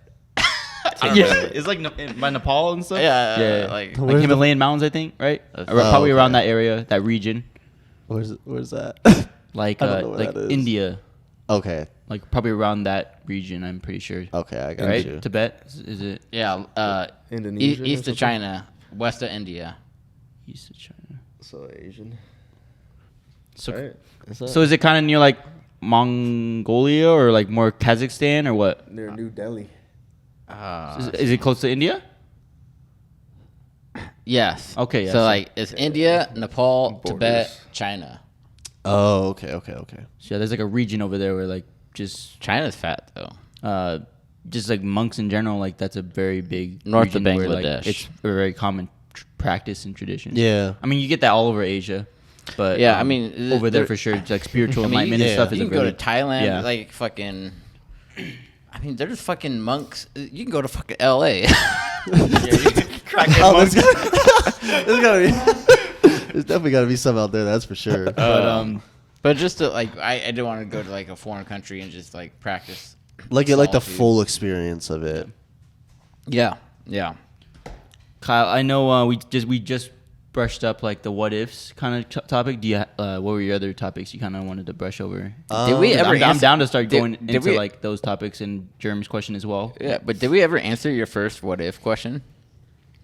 I don't know if I really presented a question. I feel like the what ifs thing was kind of just a generalized statement, and I kind of picked your brain as far as like what like things we could have done this year. Like, I mean, yeah, I feel like, or like for you, like you moving here was a big one too. And then I moved to Miami. I fucking left. I was like, Right. peace out, motherfuckers. Right, so And then I was like, peace out, motherfuckers. I'm back in Vegas. I guess I could ask, like, what would be like your biggest what if moment that you had within like this last year? Like, what would be like the biggest thing that you would say was like, what if I did do this or didn't do this? probably yeah. What if I didn't work here with you guys? I'd say that would definitely change the course of my life. You know, probably still stick around. Like I still talk to my still close friends and stuff, but I wouldn't. Most of my time would be with them and not with you guys and stuff or et cetera. Like there would be, as far as my circle would go, it wouldn't be as big. Like I wouldn't have expanded it to what it is now. Mm-hmm. It'd still be a really closed circle, and like I'd be kind of just not as out and about as I am now in a way. You know, like it would probably just be work and that's it. That's probably like I wouldn't really have done anything else as far as like being inspired to like kind of do something like a podcast or something. Yeah. You know? So Do you think it's made you a better person? I think so, because I think values wise, like we're all different and we're all similar in some instances, but I feel like you guys are something that bring more good and more light into my life than bad. You know what I'm saying? Mm-hmm. So I appreciate every one of you guys. Aww. So I'm glad I met you. Such a heartfelt moment. Right. Yeah, this is fucking hard. I know, right? It's fucking hard. But yeah, that's probably Spamming the heart that's button my right biggest now. what if is because definitely would have changed the year if I didn't meet you guys. Fuck yeah. Watch you, Jerem. You think it's kind of the thing about moving to Vegas and Miami? Yeah, moving to Vegas, and then like I was looking for a job out here, and I was just gonna fucking I printed off a shit ton of resumes. Yeah. And I was gonna go to a hiring office. I don't know. I looked up like jobs and like an agency place. Like, usually I just walk into businesses like and be like, "Yo, I'm a badass. Like, give me a job." I'm a badass. Fuck He yeah. is though. He's big fucking Jerem. And then like in past jobs that are all through like references or literally just like walking in and like finding the owner. Like that's how I get old jobs. And then like through through freelancing, it's just like through word of mouth or like just like talking to people. So when I came out here, I was like, that's what I do best. So I'm just gonna fucking go out to a bunch of businesses. And then I found out like everyone was just like, oh, you gotta call this office. You gotta call this office. Like we don't do hiring here. And that's like the Vegas lifestyle. So I called this hiring office. I was like, I was looking. It was in the heat of the summer. I was like, or right before summer. So I was like, I've been a lifeguard for a while, so I'm gonna get a lifeguard job. And I was like, oh, these fucking bitches. And I was like, I just got a relationship, so like maybe that'll like make me feel better. And fucking doesn't. You're right about that. It's not going to. And when I called the lady, I was like, oh, where's your office? Are you open? They're like, oh, what are you looking for? I was like, is there any jobs hiring for lifeguard? And they're like, oh, we don't work with like hiring lifeguards. But I know Red Rock is hiring. You want to check them out? I'm like, where the fuck's Red Rock? I'm like, oh, it's 10 minutes away off the strip? Yeah. Fuck yeah, let's go. Yeah. And then I just go to Red Rock and I just fucking go to every fucking restaurant. Like I almost worked at Capriati's. Shit, I would have still met your ass because I'd be going there. Hey, get it over, Bobby, please. I ended up going to the pool, and there was like, it was still like winter season. Mm-hmm. There was one lifeguard, and it was this chick, and she wasn't doing shit. She was just fucking sitting underneath the heat lamp, fucking making sure no one got in the pool. And I was like, "What's up? Is your boss here?" She's like, "No, I'm the boss." I'm like, "All right, cool. Can you give me a job?" She's like, "We're having auditions actually, like next week." So like, moral of the story, like if I didn't call that lady, and she told me like Red Rock's hiring, I would have never got the lifeguarding job, which I would have never met Steve and never did shit with Steve, and then met the fucking Miami dude, then go to Miami, then Paris, and then Ibiza. Mm-hmm. So like, I owe that lady on the phone a lot because I fucking experienced a lot of shit this year. All because she was like, go check out Red Rock. All because of one sentence that came out of her mouth. Yeah. And like just like a random thought and suggestion from her. Yeah, like she didn't even have to suggest you that. Yeah, she almost like, oh, have a good day. But she was like, she saw somewhere like, oh, Red Rock's hiring. She's like, oh, and like I don't even know if that was her job. She was probably just word of mouth. Yeah, like, she heard it, and that was a big what if moment for me that really fucking knocked down a lot of stones. That No, for sure. happened. That little pebble moving in that direction is crazy. Because like my mom actually, she gave me like the recommendation to go to Flower, but I missed the day, so it's kind of like you missed that shit, bro. But you can go here when I open you. I'm like, oh shit, let me check it out. So then I just interviewed there, but I would have been working maybe at Flower if like it's depressed and lonely over there. because but I missed the day, so like they like were full there and they wanted me to go there, so it's, it's kind of cool. See, when you break it down, isn't it fucking weird to think about? Like it kind of starts turning into like a trip in a sense. It kind of like makes me feel like I should have like hit up Brit when she came. God. She came here because maybe I would have got. You somehow gotta throw her into every conversation. I swear. Maybe I need to just be like, hey, Buzz Lightyear, like I'm sorry. Oh no. I know, like things didn't work out, but we're older and mature now. I mean, maybe you do, bro. Because even I'm more big picture, if you know. Because even like Jerem was just saying with his situation, like you guys are giving credit to the lady for like telling him to go to the Red Rock, but to be honest, I think that's obviously part of it, but a big credit is due to you for actually taking the initiative to actually go, bro. I don't want to go there. Yeah, because I could see myself just being like, no, I'm not going to go do that. And like, I think the more credit is due to the fact that you actually went and did that shit. So it's obviously a very small thing, and that goes back to us, the very beginning of this whole thing, us talking about not doing things that are easy to do. So it isn't that huge of an accomplishment, but like at the same time, it is. Give yourself a pat on the back. Yeah, at the same time, it is still like you still went and did that shit. So it's still a good thing. And like I said, even if it is something small, I think you should still like give yourself credit for it. No, facts. And I appreciate all my actions, and I always strive for more. And I feel like I haven't been doing a lot lately. I just kind of been like kicking back and just like, oh, I'm doing this. I'm scheduled. Yeah. I kind of like my open time right now because like my homie came up last night, and like this is his first time in Vegas. We went to a fucking magic show. And then I thought we were gonna be done, but fucking we were out. Then fucking showed him Fremont and shit, but like because like I went through all that and then came back, and now like I have more time on my hands, I can do more shit like on the whim. Yeah. But I think that's a good way to live. I was gonna piggyback off what.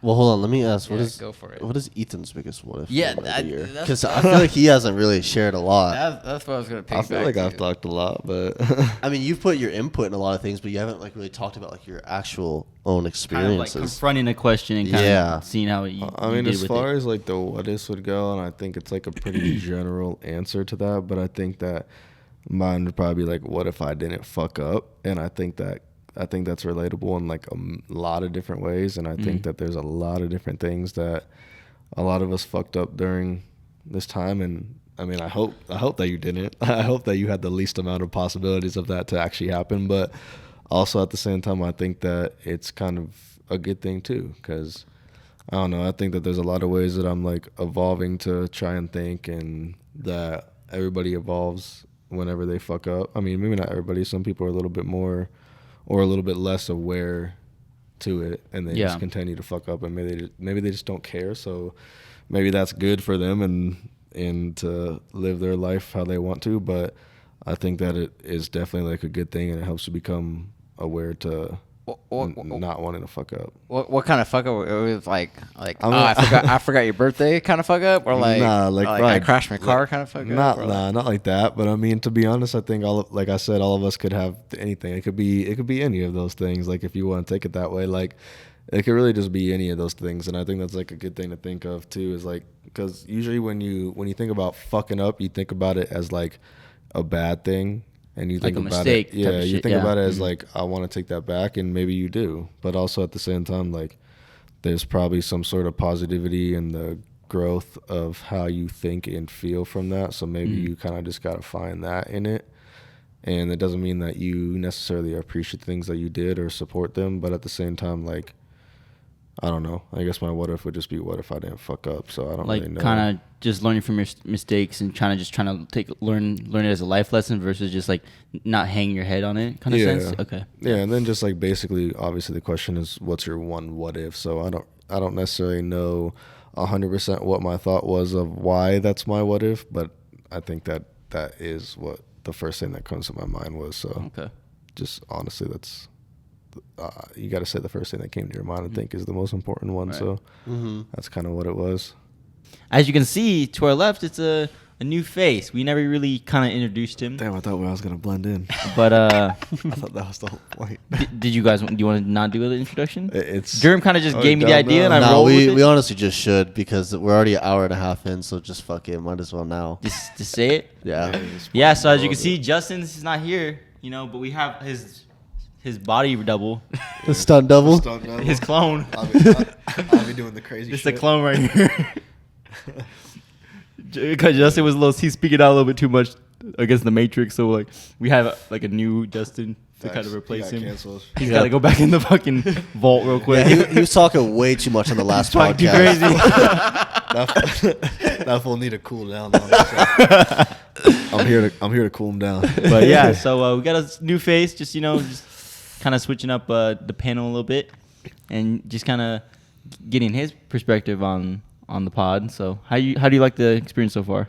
Sick, man. Yeah? 100%. Yeah. Because like you've watched a bunch of the episodes. Like, do you like? I watched all of them, man. Shoo! Number one supporter. Number one fan. Number one. I'm the number one fan. He's part of our Patreon. Like, if you subscribe to our Patreon, you could be on an episode too. I'm just subscribed emotionally. But yeah. So, but like, are you kind of like did you kind of expect this as far as like what you watched versus like what is being talked about? Or I mean, I feel like it's a little bit different because you're like in it, so it feels a little bit different than watching it, and it feels like I feel like I could probably pay. Unfortunately, it's not a great answer, but I feel like I could pay a little bit more attention when I'm not a part of it. Right, I feel like observer versus a participant. Yeah, my view of it is seeing everything, and then right now I can only look at you when you're talking, look at you when you're talking, look at you when you're talking, or look at nothing while all of you guys are talking. So it's like that's a little bit different feeling, and yeah, I'm sure I'll appreciate it more when I go back and watch it. But yeah, I mean, what do you like better? Do you like being a participant, or do you like being like an observer and kind of watching things happen? I think I prefer being a participant. Okay, I think it's definitely maybe something to get used to, but I definitely prefer being a participant because as maybe like like loathing way that it sounds like, I think I have like things to offer to a lot of situations, and I feel like I enjoy being able to do that. Because it's kind of like watching the sport. You're like, what the fuck? Why are you doing that shit? Yeah, like put me on the field. Right, and you feel like you could make something happen versus kind of just being powerless and just watching it happen. It's like when I hear this, I'm like, oh fuck, I would have wanted to lead it down this path, or like given this sort of answer to that, or like I'm like watching somebody else talk, I'm like, oh, I wish you would have said this or whatever. I feel that. I think that's definitely like in my reasoning for saying that I would prefer to be a part of it, but I definitely do just enjoy watching too. Yeah, like 100%. Because it's a different kind of perspective. Yeah, and I just like watching, like obviously the people I care about. Like I care about my brothers, and my brothers care about you guys, and I care about you guys. So like I do very much appreciate like being able to like, obviously, I mean, not that if anybody's watching, if that they know that I haven't spent like really any time with any of you guys, so being able to watch those things back, and I definitely obviously probably know you guys better than you know me, because I at least have those experiences. So like I appreciate. Crazy to think about. I appreciate that though. Like I that's definitely a very important thing to me. I know a lot of like family members and things are kind of like not so connected to their family members. Like for example, I'm sure maybe part of your guys' family that you feel like is important maybe hasn't even watched a single episode of nothing like that. But to me, it's like I think this venture and things like this are very important to me. So I definitely appreciate being able to have that aspect. I wish you guys knew more about me, and that's kind of what I want to do. But I think as far as my opinion on it is like I definitely like being an outsider to it too, because I'm able to like analyze things. No, because we've definitely have like a bunch of interactions together, but we just haven't talked about it too much. It's kind of like it's definitely not arm's length kind of thing. Yeah, and then like I still by myself wonder what their life is like when I'm not around, because that's another very trippy thing to think about, is like the people that you love, like even distant people that I don't talk to every day, like our family that we're supposed to spend Christmas with and stuff. It's crazy to think that these people are existing every single day. Like every day they're existing, and if you're not involved, you have literally no idea what they're existing through every day. Right. But you're so conscious of what you're existing through, and like I can almost guarantee you they're real people too. Like they're going through hours of thoughts and every 60 seconds of thoughts like every single day too. So it's just like a weird thing to think. And I know that obviously right now you guys haven't even uploaded anything, but it's like even just the fact that I can watch that, I definitely do like it a lot, because it's like it definitely helps me feel like included in those moments. Shit, no, that's a cool one. And you know what's even crazier? That is a perfect jump point to your question. What was it, like the third one? Like what version of yourself do you like want to present? Yeah. That is kind of crazy. I was just listening to that. I'm like, yo, that sounds like awfully familiar. I mean, as far as me, Kyle, and Justin go, super fucking dope. Just that perspective and that mindset. Like, no, I didn't really think about that. Like literally, like there are your brother, for example, or Justin. Like he's not seeing this or this is happening, and if you're not there, then life does go on. Mm-hmm. And if you want to be a part of those memories and those experiences, then you have to be present in these people's lives. To a lot of people, it doesn't matter that much. But like honestly, like when it comes to like the three of us, and I feel like a lot of people maybe can't relate because it doesn't feel that deep. But like I feel like no matter what the things that we're not involved in, I feel like the three of us are like we're all like an extension of each other. Like you're talking about you guys as brothers. Yeah. And just like our existence. Like I feel like obviously like we all have our family that we care about, and like they are somewhat an extension to us. Like they're obviously part of our thoughts and our life and our opinions and things, but like as far as me and them two go, it's like I feel like we are like actually like an extension of each other, and like their like daily existence like actually like matters to me, even if it's something like really stupid. Mm-hmm. And not that serious. Like the little things matter. Yeah. Like one of them like broke their arm, or you're like you'd feel. Yeah, bro. Like I feel that's like kind of a big thing though. Not really a small thing, right? I mean, yeah, that's kind of a small thing, but even just like as far as like, I mean, like their well-being. Yeah, just well-being and just like daily like things. Like I wish I could come home with my free time, like instead of like watching the dumb shit that I watch. I wish that there was like this like invisible entity that recorded their whole day, and I could just like watch their entire day and like everything and like everything they say. He's a parasocial viewer to us, bro. Yeah, like it's like ASMR girlfriends. Yeah, bro. If there's like an invisible entity, like isn't there like some old Mario game where there's like a little flying camera thing that recorded the things? Like I don't know. I feel like there's something that did that, and I feel like that would be like a satisfying way to my life. Maybe it's living through other people and that's toxic, but... do you think, would you, because you're being recorded, you'd act a different way? Or you don't know that there's an invisible camera? He's saying an invisible camera for other people and he gets to watch it. Not necessarily. Like he gets to watch other people go throughout their lives. I don't want to be around... Without him being around. And stuff. I don't think I'd want there to be one on me. God. I like...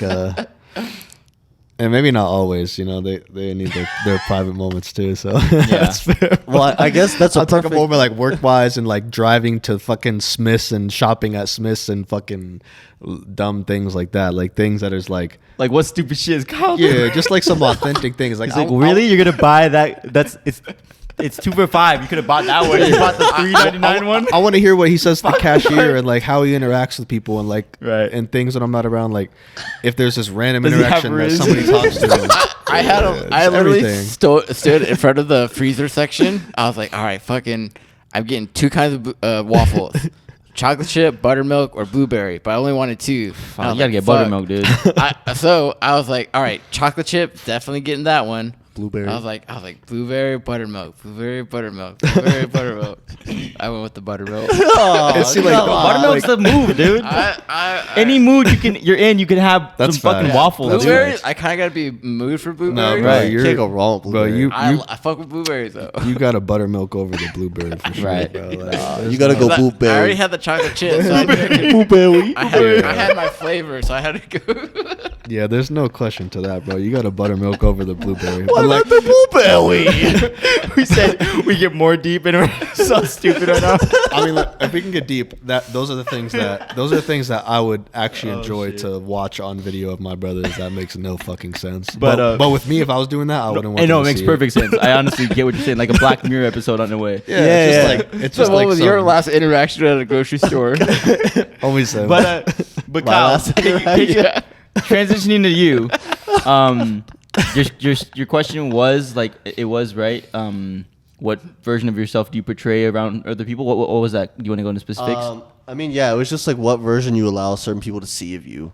Okay. Like, kind of how he was saying, like, the version that you're portraying right now maybe is not what he sees on camera.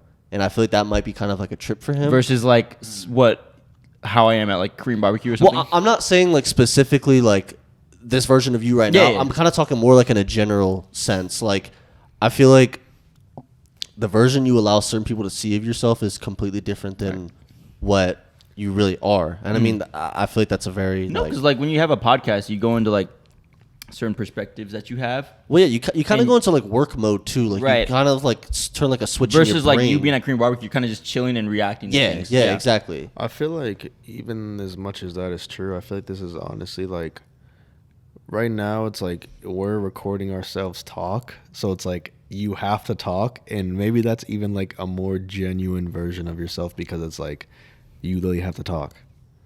Like Versus you're I not. think like what you're saying, like Korean barbecue type wise that we were just at, like it's like we're talking a little bit and making little conversations, but it's like we're not really fucking Engaged. expressing our Let's fucking get this fucking food. yeah, we're Right. just like we're eating and we're like trying to like enjoy each other's company and make each other comfortable. So we'll say like little things, but it's Yeah. not like we're sitting here and talking about like our actual like feelings, I Yeah. guess, or things like Like that. it's hard to be insightful when like gothic Yeah. mommy's over there just like looking at you. Yeah, Walking facts, past, bro. flipping Like when her you hair. ask her for like 4 different pairs of chopsticks. Yeah, what I really missed? did drop my What I chopsticks, missed? Like Korean I dropped my barbecue. chopsticks, dude. Jeremy, I dropped my chopsticks like 3 times, and then like I asked this girl The worker same girl to he like asked every time. keep asking me for chopsticks, bro.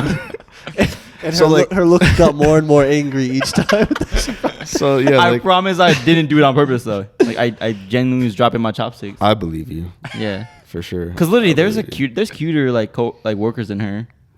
Like I've seen cuter workers, but like she just happened to be the person I needed chopsticks from. Like the Steve Harveys of the world. Right. But do you guys want to go first to answer Kyle's question or no? Well, Ethan was still saying something. I don't. He What was were kind of you? just saying like I on mean, a I- podcast. He was kind of just responding to what I was saying. Yeah, on the honestly, podcast. I don't even necessarily like. Do you feel like you're projecting yourself to be somebody else around people? I think that we all kind of just feel that way, no matter what. Because when we're by ourselves, we are who we are by ourselves. But like, I think we all kind of like tell ourselves that we're being so different when we're around people. But I mean, I'm sure sometimes that we are. But maybe that's just who you are around people. I So think- it's like it's not that crazy. You might just not be so used to it a lot if you're the type of person that I think that I am and Kyle is, and I don't know how many people you guys hang out with necessarily, but like if you don't do it that often, it's gonna feel unfamiliar. But like it doesn't mean that like that is you not. It doesn't mean that that's you projecting yourself as different. I definitely think that like there are times where I act differently. Like, because for me, I wear my heart, my emotions on my sleeve. So like I always portray my true self around everyone. Yeah. And to some people that can get very controversial and very like confrontational Or 'Cause, like, exhausting, right? Because too. when I go to Seattle, I forget that I have to kind of flip a switch and kind of like be more reserved because I'm so outspoken and everyone in that Seattle house is like so. Is that your family? Yeah, my family like I they're feel that. 'cause they're that's so how- like that's how we are with oh our family respect every time that we're like with respect this, respect that. Yeah. You gotta Talk talk back. this way. No, Yeah. don't speak For this sure, way. yeah. And I wouldn't say they're genuine. They're necessarily like proper respect, right? It's like it's more of a sense of like principles, right? Like don't refer to like an uncle as like, oh, fucktard. man, like no, I would if I did that, that'd be crazy. That's what I'm saying. But or like bruh, if you do like a bruh around like a uncle or aunt, it's like don't refer to me as that. Like it sounds some crazy shit. It's disrespectful. Right, but I mean also, you are Asian, right? Yeah. Yeah, like with spending time with the girl that I've been spending time with for a while and being around her family, it's definitely like it's super. But here's the thing too if your about friends that, are white, right? bro. Right. you thinking about that's gonna make you feel weird because white families are so different. But here's what bro. I'll say though about that, right? It's like the mannerisms. It's not like a proper mannerism. There's still very rude mannerisms that my family will do. But there's certain lines that you have to follow to where that's a boundary you can't cross. Mm-hmm. Like burping in the dinner table to many people is a rude custom, but like my family will do that, and that's not a bad thing. But like certain things of like just your thought process and how you go about things, or just how you portray yourself, it can turn out bad. Cause like I'll go through like a random like memory, like where I was in Seattle for my brother's birthday, and dude, we were having like a group picture, and to me, like I honestly think I wasn't the focal point of why my aunt was mad. I'm pretty sure she was mad because as we're all lining up to take this picture, my brother just randomly runs downstairs to go do something when he could have did that shit like way before. But he decided to do it when like everyone was lined up for a picture. So like I just feel like my aunt was being impatient and just taking it out on me. And I wasn't even like on some like what, right? That's how people thought I was acting, but I was just asking her a genuine question and just talking to her, like having a conversation. She's like, Dimitri, like, why are you doing this? Like, I'm like, dude, why are you yelling at me? Like, what did I do? Like, and me saying, like, like countering her and just saying, like, why did you just switch all of a sudden from like talking to me to like getting mad at me? Like, me trying to understand that scene is like, oh, you're acting crazy right now, you know? Yeah. Versus like biting my tongue and like, oh, I just need to shut the fuck up and let her say whatever the fuck she want to be and just express that she's mad and not say anything. Because when I was like, hey, why are you talking to me this way? Like, that was like a crazy thing. And like, she was like yelling at me. And like, that was a big thing to her, like, why would you do that, Dimitri? You know, I'm like, what the fuck did I even do? But at the end of the day, it's like, bro, I'm around family. This is how they are. I just need to shut the fuck up. And if that's what I need to do around family, then maybe I do need to portray myself in a different light. Because me personally, I like authenticity. I'd rather show you my true self. And if you accept that, then I value you. But if you don't accept that, then it's like, damn, do I have to be fake to you? Because like you're not necessarily being fake if you're being more professional or more polite to someone, right?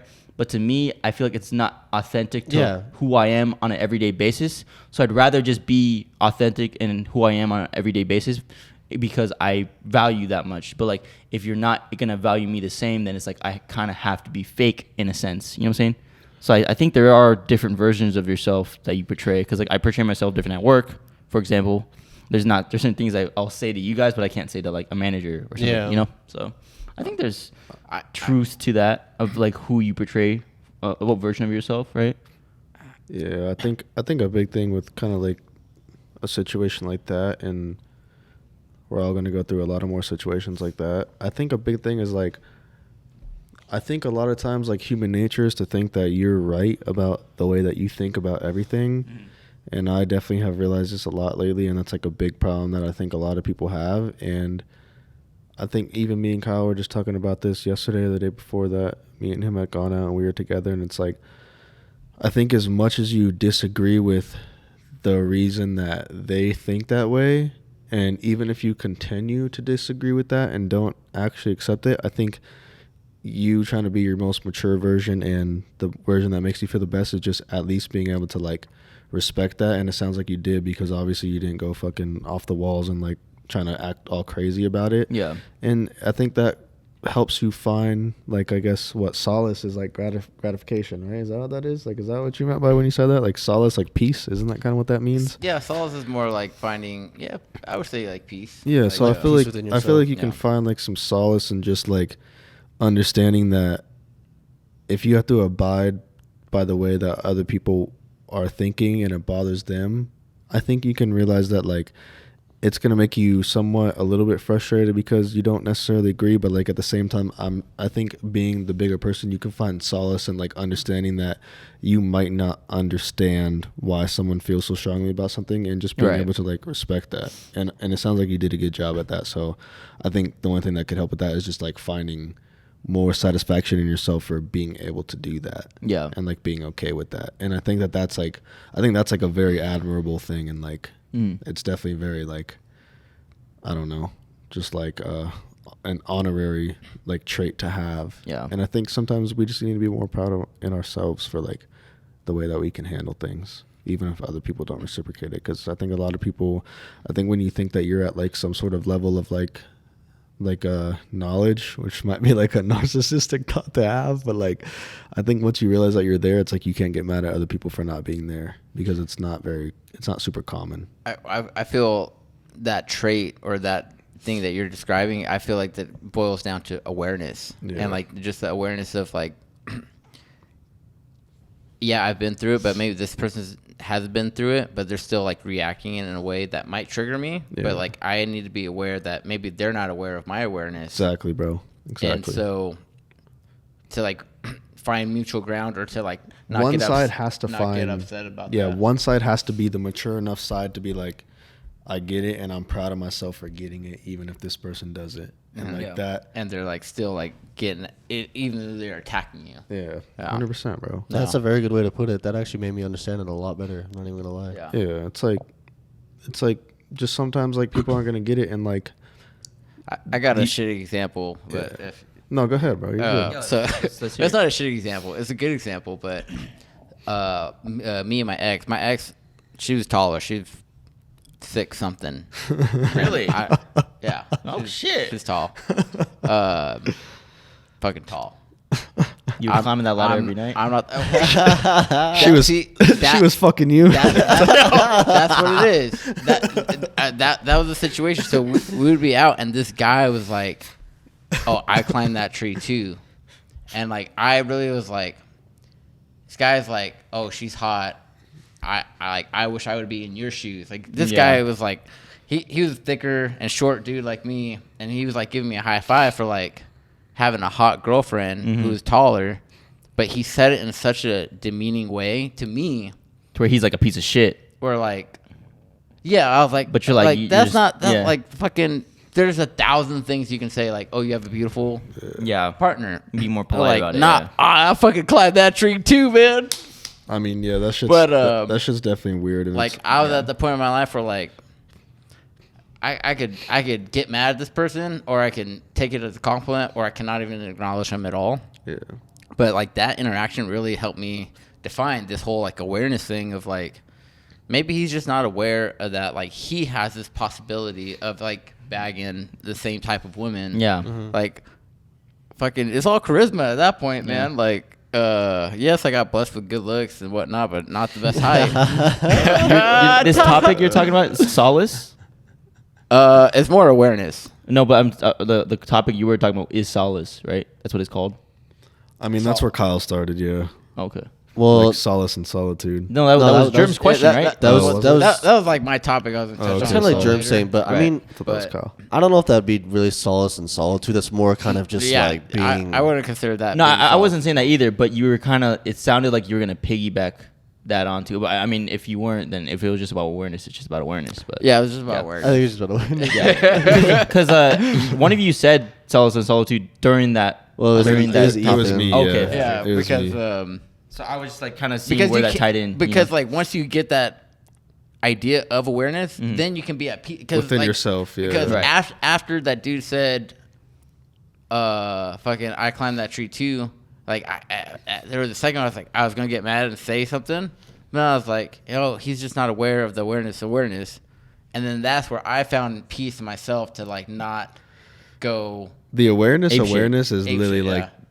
the trademark of this entire idea, to be honest. And that was a great way to put that. 'Cause the awareness is literally what it needs to be called. Well, episode Like 6, 100%, title, yeah. Awareness. Damn, Like- dude. The awareness is definitely like, I think it's a life changer thing, and I think I'm just finally starting to kind of find that idea and grasp it, and like I'm training myself to live that way. And obviously you're not great at it at the beginning, but I think I definitely realized that that's kind of like the point that I'm trying to get at. No, but kudos to you for making the strides to like, even knowing maybe I'm not aware enough, but like to like finally start grasping that idea. Like it comes in small steps, and like 100%. I was probably in that same boat of like where I would have gotten mad at that person that said, "Oh, fucking, I climbed that tree too." Like a few years, like probably. I don't know. Let's see. I'm 29. That happened like 2 years ago.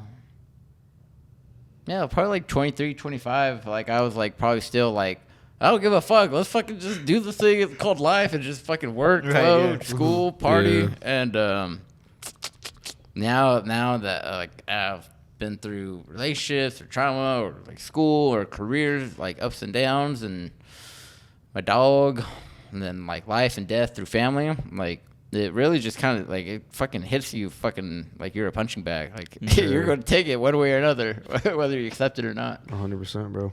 I mean, yeah, me and Ethan were literally having the conversation yesterday. Like he said, when we went out like thrifting, we were just talking in the car, but it was just like the whole conversation of just like being, like it's just like finally being aware of like shit you need to be aware about. And especially like. And that you might not even relate to. Yeah, exactly. Like shit that's like you don't even really fully understand yet about yourself also. Like I was kind of just, we were talking about having like identity crises, and I was kind of telling him, I was like, usually when I go through like deep emotional shit, especially like not talking to people anymore or kind of just like faulting myself for something, I usually always go through like this weird crazy identity crisis. But I feel like coming along with the identity crisis comes like self-awareness as well too. It's like being aware that like, damn, like I don't really know, I guess, who I am right now, and that's okay. But it's the fact that I can like acknowledge that I don't even really know.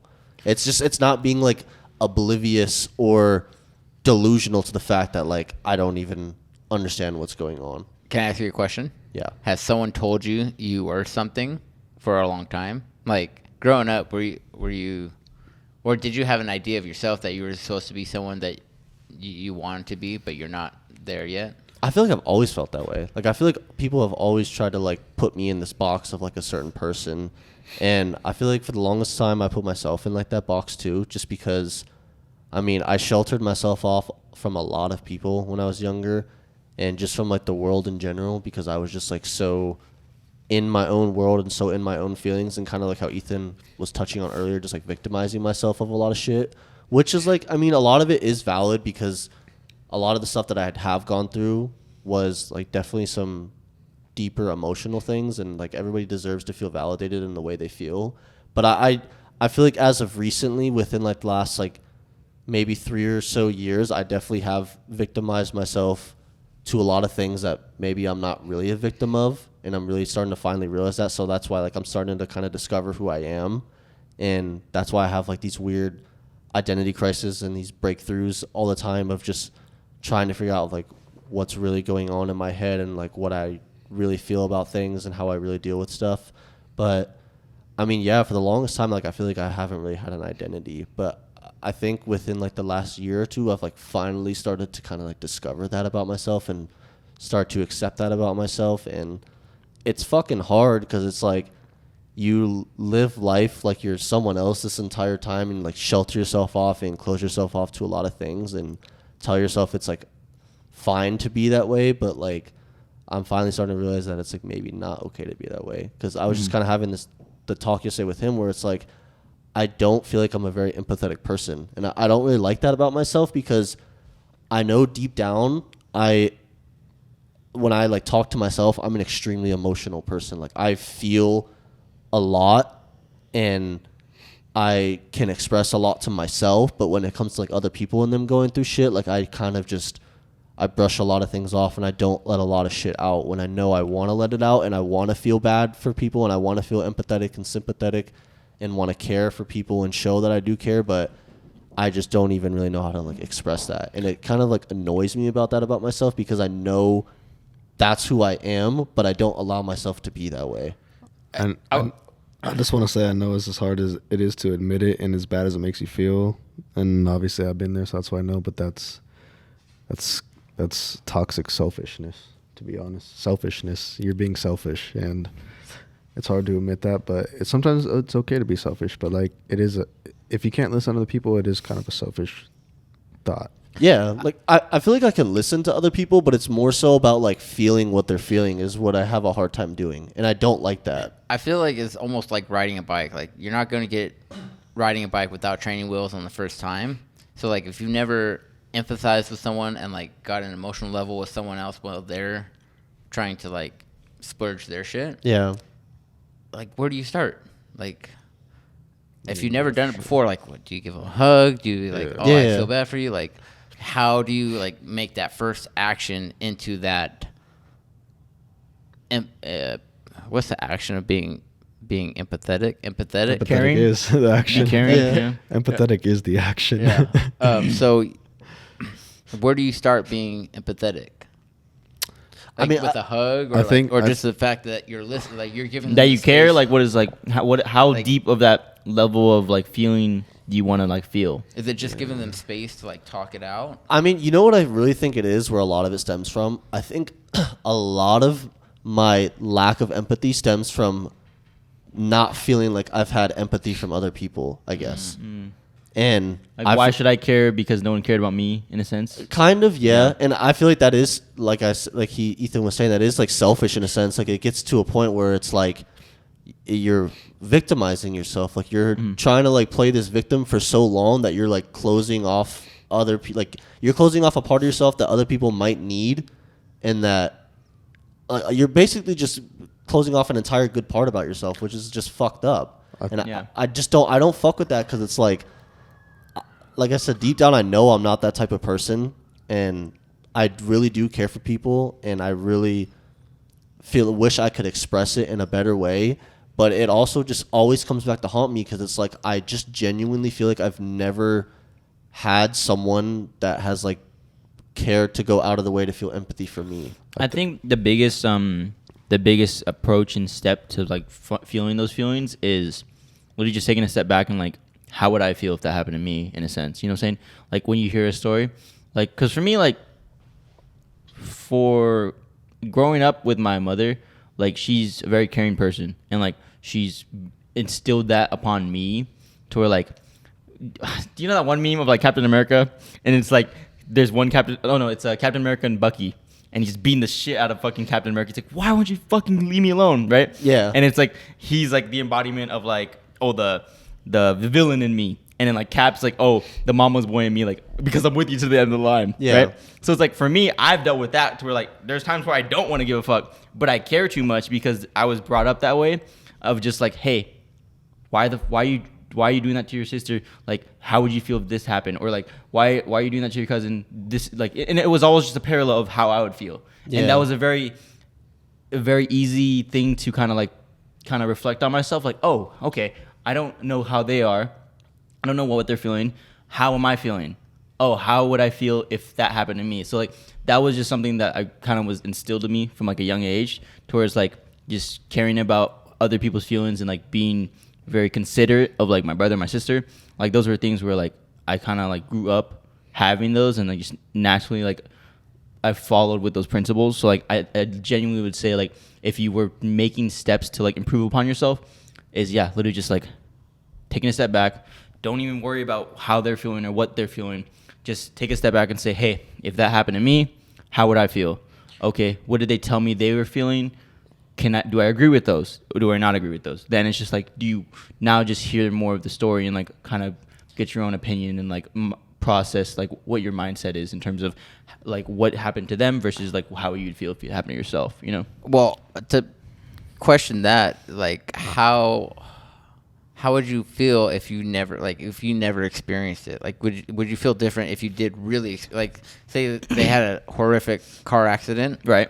And they were like afraid of driving, or they didn't want, like, they want to sit in the middle because they're afraid of sitting on the car window seat. Yeah.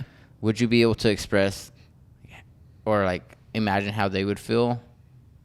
even though you've never been in a car accident, or like, I'm not saying like you have it. Well, I mean, I have, But, like, so like you it's hard to say that, but like I said, things you haven't experienced and gone through, you genuinely just have to like kind of use your imagination and just kind of understand how that's like. Because like whenever like me or my brother or my sister like are just on some bullshit, my mom will always bring up that shit where it's like, dude, do you know what it'd be like if you were over there in the fucking killing fields and you had to you had to go through that shit? Mm-hmm. The question to me is, I was like, damn, like, no. One, I can never understand that because it's never happened to me, and that's such an extreme to where like, look, that's crazy that's happened, and like I will never like fault you for going through that. But at the end of the day, like I have nothing to compare that to. So like I can kind of feel how I'd feel if that happened to me. Like I can kind of like have an imagination of what it'd be, but I don't know the exact like feeling, right?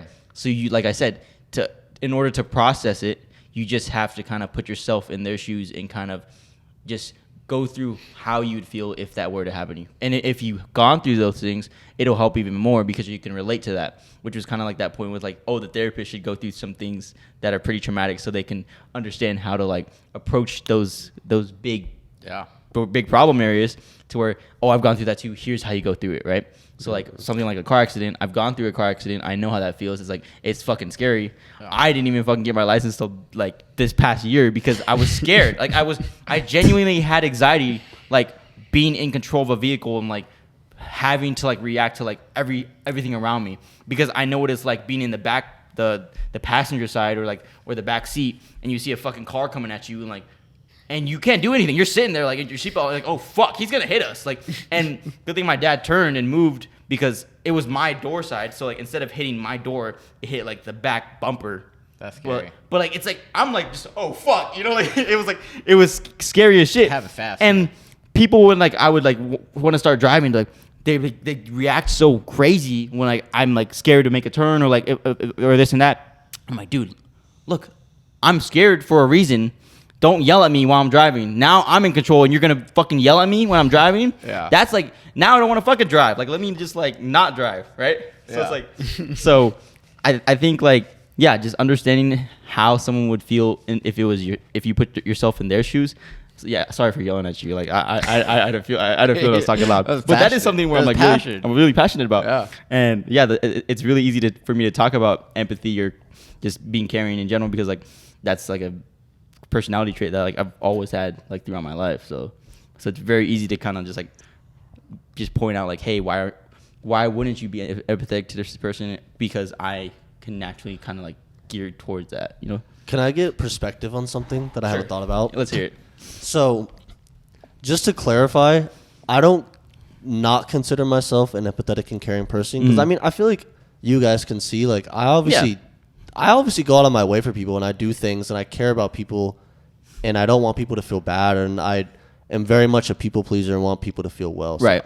I just want to clarify that to start with. But I was going to ask, like, I feel like I've always battled with this thought in my head is like, I have this thing where I can empathize with strangers a lot more than the people I like am close with and I care about. And I don't know why I have that problem. And I think maybe it's like a bias. Like you're kind of looking at it more from like you're looking at it from an outside point of view to where like you have no personal feelings towards that person because you're not close to them. That's definitely what it is. Right? Kind of. Yeah, I guess that would probably be a good way to explain it. I guess it's just more so like when it comes to family, I don't know why. I can empathize, but only to like a certain extent. Not to the extent that I can empathize with like a stranger who's like going through like something tough. Like if I were to see, okay, like this might be like an extreme example, but like if I were to see like, say like you see like a autistic kid at school, right? Yeah. And like someone's just like laughing at him because he's having like a crazy breakout or something like that. Like he's just having like a breakdown. I could empathize with that autistic kid being like, damn, like that's fucked up. Like why would somebody treat somebody like that way? Like I hate that people like laugh at people like that. Like right.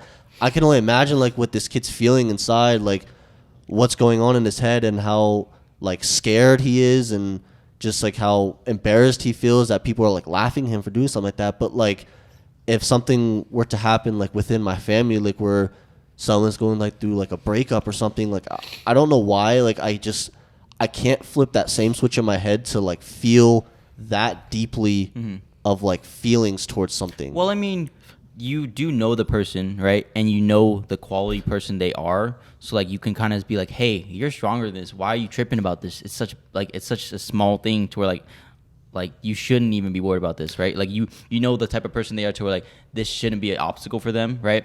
Versus like someone that you don't know, you just see something bad happen to them and like you're just like, oh damn, like they look defenseless in your eyes, right? Yeah. Because like during the whole fucking pandemic and shit, you had all the Stop Asian Hate stuff, right?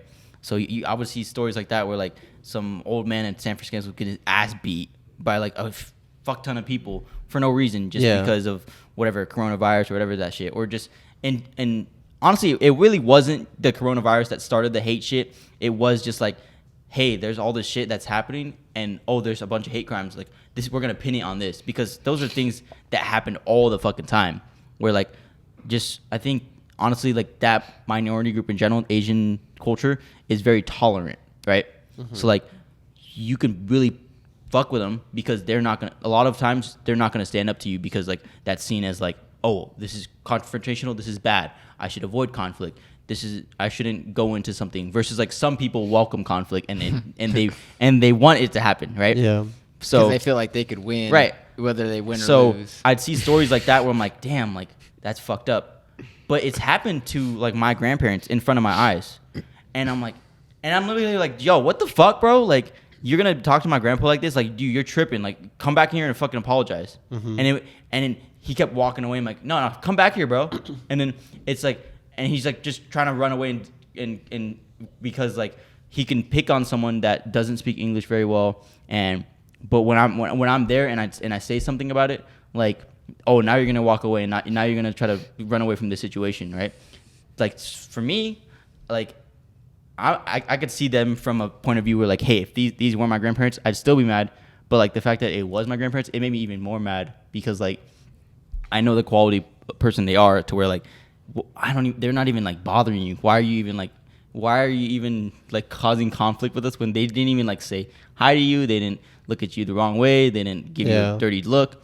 But you just want to start shit, you know? So I think like, yeah, like it's easy to kind of see your family member or friend go through something like, but it's the fact that you see the quality person, that you know their qualities, you know their personalities, to where like you would assume that they're strong enough to go through something like this, right? Versus like someone that is kind of like on the outside of the fence where you don't know them at all. You kind of just see the action or the act of what it is. Like bad is happening to this person, and I don't know who the type of person they are. I don't want that to happen. Versus like you kind of look at your family member or friend in a stronger viewpoint where it's like, dude, you're better than this. Like this shouldn't affect you. Yeah, You know what I'm saying? I was gonna kind of off that point. You did use like extreme example, but like why the kid autistic? Like that's already putting him in a category of like. Yeah, I feel like that was definitely Like that was already putting him in like I don't want to say the less category because like my mom was an autistic spectrum. paraeducator. She was no, my mom like taught the classes. she could probably not. I don't know. Anyways, so I was around that community quite often, and some of those really cool, genuine people. There's this one autistic kid that was very. He had a crush on me. Like he was fucking all up on me. Like they had that riz, bro. Yeah, dude, they do. But you had that riz. Then like you compared like sympathizing with this person that may have this like disability. Yeah. Compared to like your family member who you do know and like have like their judge of character to like a relationship or like. I think adding in the disability was not. Yeah, a great point. I don't think that was his point. I think Yeah, that wasn't my point at all. I agree that that that's just the first thing that came to mind because I feel like I've seen that before, and I feel like that's just like an that extreme. is a big target. But the point is like why you can associate more with strangers versus family, right? Yeah, that was the point. The whole point of the person being autistic that had nothing to do with like my generalization of I think how I view autistic people. Some kids in school. Well, they'd rather target someone like that than say like some kid from math class because they're different than them, right? I think that's the point. Is he's probably seen that more versus like some kid from biology, you know, like like it's kind of like a thing where like say like some kids will make fun of the ROTC kids, or like some kids they made fun of this one girl who had a wheelie backpack. Like she had a wheelie backpack. She was the nicest girl ever. She'd come up to me. She'd like bake cupcakes. Like, hey Dimitri, do you want one? I'm like, yeah. Hey, how's your classes going? And I would just nice her. But some people would like take videos of her on Snapchat and be like, oh, look at her little wheelie backpack. Bro, like she doesn't want to fucking carry a backpack, so she'd rather have wheels, and it's easier for her to. Yeah, she's like a small, frail girl. She's just gonna get to her class. They're just fucking jealous. They just wish they had a wheelie backpack. I mean, I definitely agree with that. I think to a certain extent, the way that our life has gone, that there's a way to look at it that it's funny, but like, if you take it like actually emotional to where the point where it's actually like making you really feel a certain way, I think that shit is fucking lame and dumb as fuck. Because like at the end of the day, it's like who cares? And I feel like maybe that like it sucks because if you're not actually thinking with like ill intent, then that person can maybe laugh at certain things with you too. Like obviously that can go back to people being as aware of things and maybe not being as aware, but like if you're aware enough to like, you know, that it doesn't really matter, like maybe it's not such ill intent. But I think as far as like what Kyle is saying and like being able to like what's the word for feeling for somebody, I can empathize with like people who get targeted. Yeah, but I mean, like if that same thing happened to like a family member, you wouldn't feel like they're being targeted or what? I think I would. I don't know if you're asking me or Kyle, but Kyle. Yeah. I don't know how to really explain it because I feel like now you guys think I'm just thinking of like people with problems. Like that's not what I'm thinking about. I don't even think that's what you're thinking about. I just think you used a bad example, and my mind, and I think that's okay. My mind just goes to extremes. That's just how I am. We're kind of just like, do you want to get into specifics of like a stranger versus a friend? Like about how you would emphasize more the stranger? Do you want to have like more examples or just certain perspectives of like, well, I mean, why you'd feel that way? Well, like kind of like the thing you were saying about like I just don't like when people get made fun of for shit that like at the end of the day like it has no fucking effect on you. Yeah. Like the fucking how you're saying the girl that goes around with the wheelie backpack. Like why the fuck does that even matter? Like why would you even make fun of someone for that? I feel like if someone's genuinely trying to make you feel if bad, they're genuinely trying to like shit on you for something like that, then it's like I sympathize with people who get like offended, like who get hurt by that, because it's just like, bro, why are you trying to hate on someone for that? Like, like is it really that big of a fucking deal? Like, but if that happened to your brother, would you feel the same way? Well, clearly he already said he wouldn't. No, that's not true. That's not true because I've. Fuck you guys. No, you already said it. Listen. We're literally doing it to him. Listen. Let me paint this picture for you. Right.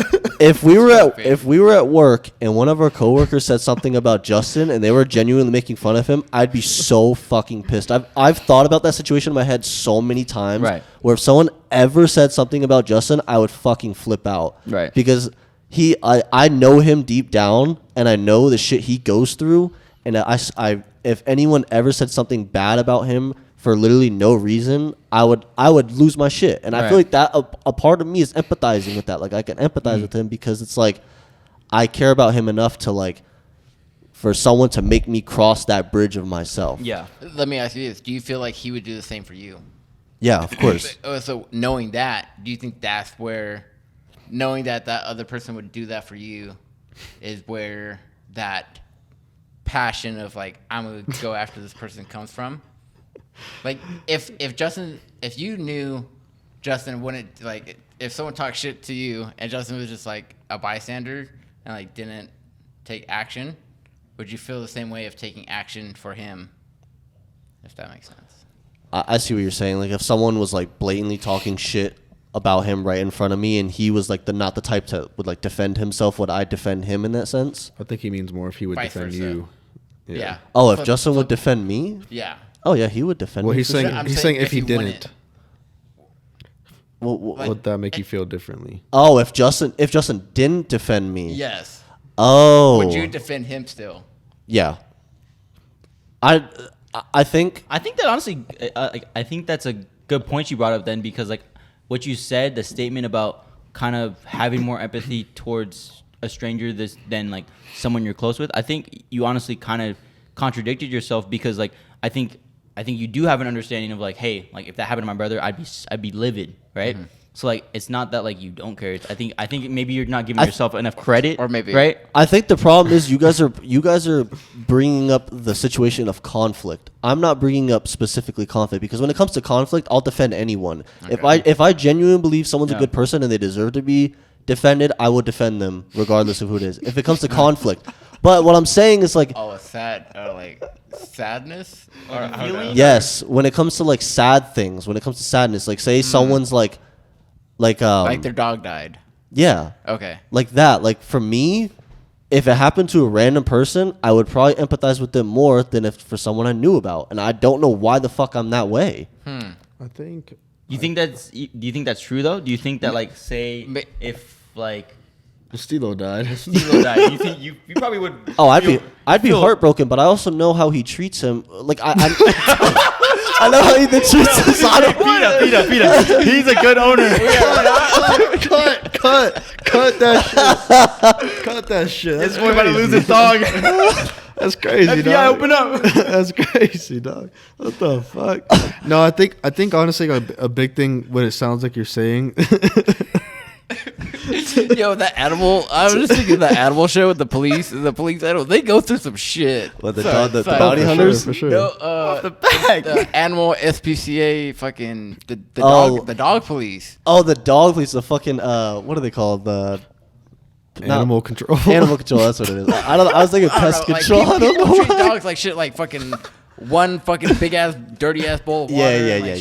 And they're chained to like I don't know. Okay, either. I mean, honestly, I think that your thought process of where I'm getting at it, like maybe deeper, is like, I think a part that makes you feel that way too is like, it's also kind of like a big brother thing too, at least in the specific scenario that you're trying to like say, because I feel like the way that you're trying to describe it is like you definitely have probably less sympathy for me than you would feel for Justin, and I feel like that's kind of like specifically where the conversation that you're going with is, and I think that that's what I want. I definitely agree with that. I definitely think that should be exactly how it is, but I feel like maybe you're taking that a little bit too seriously with the way that you're feeling about it, and I know that there's plenty of other instances in your life that you feel that way, like with other people, but like I don't know, I feel like it shouldn't maybe be looked on as deeply as the way that you're looking on it is. Like, I don't know.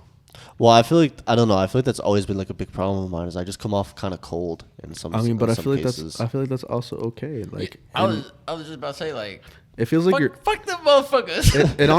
It honestly feels like you're naturally selecting the right people to give that energy to, and I think that's okay. And like, you shouldn't feel bad because, to be honest, like, I mean, it's not going to be 100% fucking accuracy rate with what you're doing, and it might even be a lot lower than that. But like, as far as like the fact that you feel that way in certain situations, like I think that you're probably picking the right people to feel that way about, and like it's okay. Like not everybody deserves your ultimate sympathy, like, you know what I mean? Like, yeah. So, and maybe that has to do with the fact that and also going back to people not understanding things that you understand or whatever, like maybe you understand that person can handle not having your sympathy as much as somebody else needs it, and maybe you don't even realize that, but because like, you'll value people that value you. It's not even just value people that value you, but like I think that we all have like this natural like filter on who we can understand that can maybe handle things, and we're obviously going to be wrong sometimes, but like I think that's kind of like where you're at, like you know that I think the people that you naturally might not feel as sympathetic for maybe don't need it as much as the people that you feel that you naturally gravitate towards to give that to. I think I naturally don't feel sympathetic towards people that don't really feel sympathetic towards me. And maybe that's like, I don't know. I don't necessarily know the answer to that. I mean, it's. I feel like it's a good and a bad thing in a sense. Yeah. It's like it's good because you're reserving your energy for people that do matter, but it's also bad because I don't feel like just because someone doesn't show you sympathy doesn't mean you shouldn't show someone else sympathy. I think life at its purest form is a collection of good and bad things. And how you show, like, there's I don't know, this would you consider this sympathy if you give a homeless man or a homeless person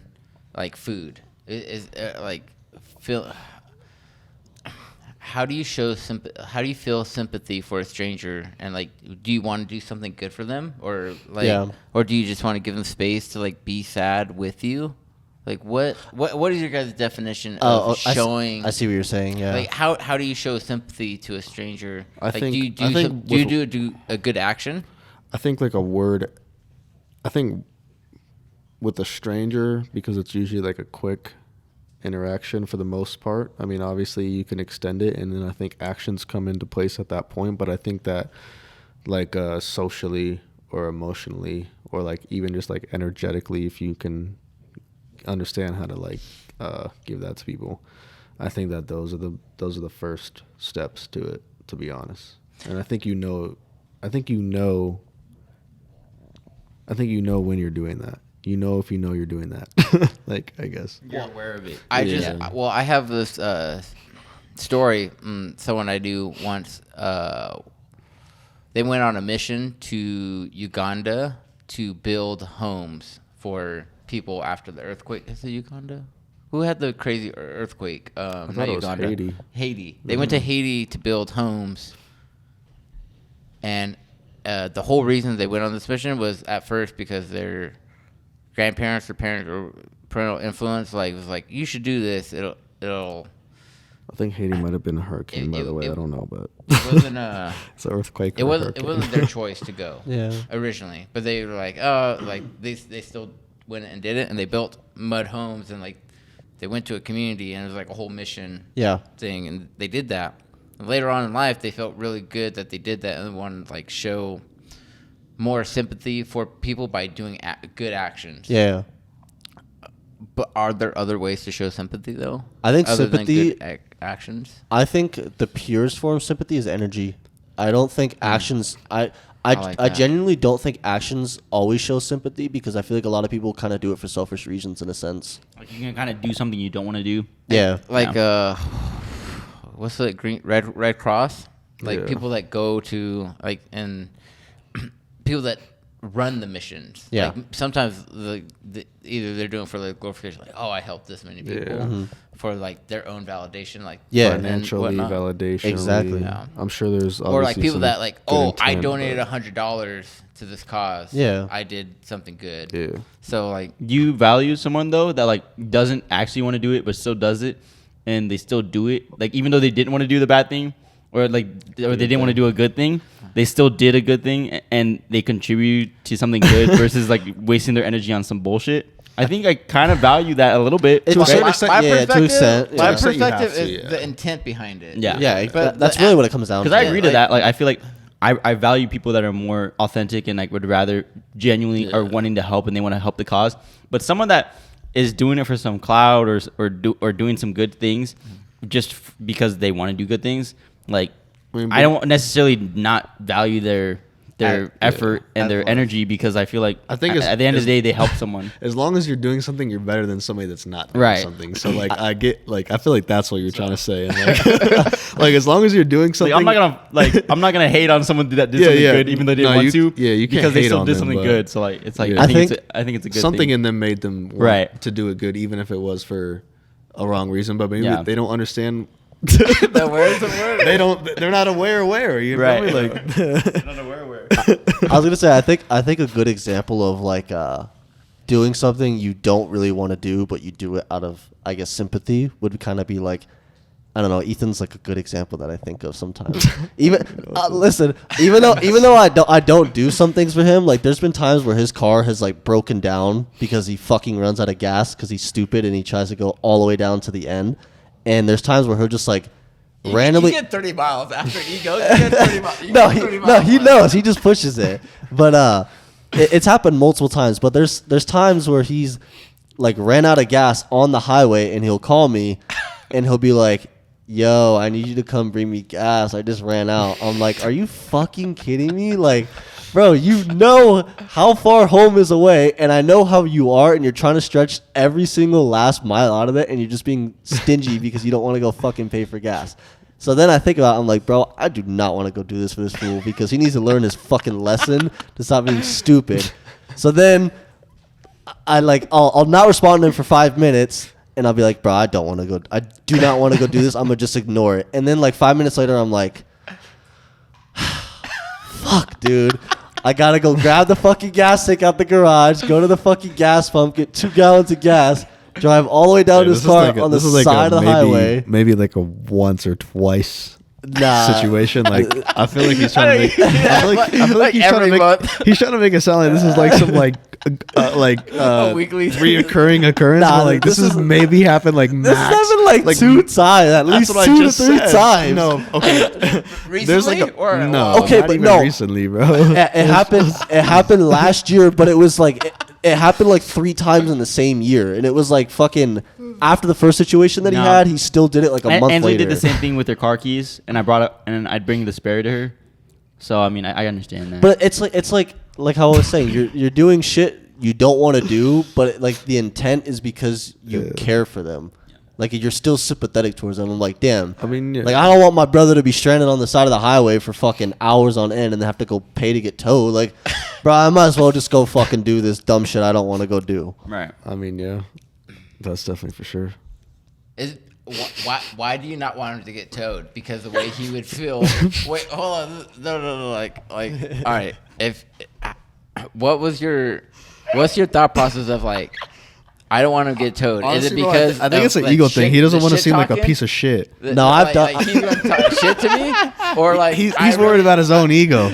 No, I've literally done things where I'm like, I don't give a fuck. This fool's been drunk at like 3 a.m. and told me to come pick him up, and I just act like I'm asleep. I'll just not even fucking pick up. I've done some asshole things. I ain't even gonna lie, To but be honest, bro, I'm gonna be honest. You can say that if you want, but I don't think that. At least between both of you guys, like I don't think that either of you guys have never not showed up when you knew that I needed you to be there. So that's definitely true. Like, that's love. That's Yeah. love right there. but like I don't think any time that I feel like I really need. I don't think I've ever felt like abandoned by either of you guys. Like definitely anytime that I felt like I needed you guys there, like I felt like you knew I needed you there and you guys have showed up. If it was something little that maybe you're thinking of, then maybe you're right, but I don't have any single memory in my head where I'm like, man, this motherfucker just didn't show up and I had to fucking ride the bus home or some crazy ass shit. Like that's never happened. Like I know that no matter what, like you guys would definitely be there if you knew that I actually needed you there. So maybe you made a good judgment on whatever situation you're thinking about. And maybe I had somebody else that was going to help me anyways. you know what? Next time that situation comes about, I'll let you find that out. well, you'll know if I have that opportunity or not, to be honest. I'll let you know. Wait, so this is I'll going hit you up 8 times. This is and gonna happen. You know, be like, hey, I'm fucked. It is inevitable to happen again. This fool still pushes his limit. Inevitable. Yeah, it's inevitable. It's gonna happen. Inevitable. What are the two? But what were you gonna say? Or What were you your have other, something? You're gonna say something like how I would feel if he did get towed. Like what I. Yeah. What was your thought process like to like, if he was going to get towed, or like, what's your thought process to like not want him to get towed? I don't even think he would. Man, Because he's going to talk. the way I shit think to you about it is like, like because the way I think about it is like, if I was in the same situation, he probably would do that for me. And it's also like, if I could prevent him from having to go through that, I might as well just fucking do it. Yeah, And that's what I think about other people. I'm like, you're if just, I you have the in your room capability- watching GTA roleplay streams. Anyway, so it's not like it matters. watch an XQC just withering away. the answer, I think you answered my question with being capable. Yeah. So being capable to do. Being in a position to be able to make a difference. Yeah. You might as well just fucking do it, honestly. That's fucking quote of the fucking night right there. Yeah, if you can make a difference, you might as well just fucking do it. Clip that. Stop being a bitch. Let's clip that right there. With the subtitles and everything. what are some other topics you want to brush on? And then you want to let Germ go into Solace and Solitude? I mean, the last one I basically had was like what the most desired trait you have in someone for is, and clearly mine is empathy. So. No, really? No way. There you go, guys. That one was tough. Now, someone just in general, or like as a partner, or significant other, Nah, in or just general, like, just like a friend, or like people you associate. People I associate with, they got to be empathetic, no matter what. Because if y'all are not, if I'm not around people that are fucking not empathetic, I'm probably not going to be empathetic. I'm going to be honest with you. And you don't want to walk And I that don't. path. And I know that's not my So you're true saying- self. You're saying this is the most valued trait that you have for other people to do this? Empathy? Yeah. I mean, that's a desired trait. I wouldn't say it's most valued. It's just a Okay. desired trait. I think like genuinality, Genuality. if that's a word. I Like mean- genuinality, even if their genuineness is them lying at the time, but one day Being they realize genuine? that. Yeah, being No, I genuine. don't. No, genuine. Genuinality, I don't know. That almost sounds like That's some almost like a Siri that almost question. sounds like a goddamn Genuineness. infection. Or something, Genuinity. but That's the word. yeah, like yeah. Hey Siri, Genuinity. how do you say being generous? No. Hey Siri, how do you be genuity? How do you actively be generous? What is the word for being The action active? word for generous. She's thinking. Genuinity. Genuine. Just ask her if genuinity is a word. Search it up right now. Wow, I Siri. But yeah, I think genuinity, even if it is that person at a time that they don't even Oh, fuck. like, but you can at least understand that they maybe want to be better than that. And I think that would be the most. Yeah, I'd say Yeah, I I desire agree with that. authenticity a the lot. desire of authenticity, even if you know that they're not doing a great job at it right now. I I think think that is value. I feel like authenticity kind of goes hand in hand with honesty. So I think, yeah, I'd probably say that's a very desired. I think trait that of mine. I think people got to learn how to be honest though sometimes though, Honesty? or at least Yeah. be trained into it. You know what I mean? Like, I think that people can, and I guess I'm probably just speaking for myself to be completely honest, but Mhm. like, I think that people can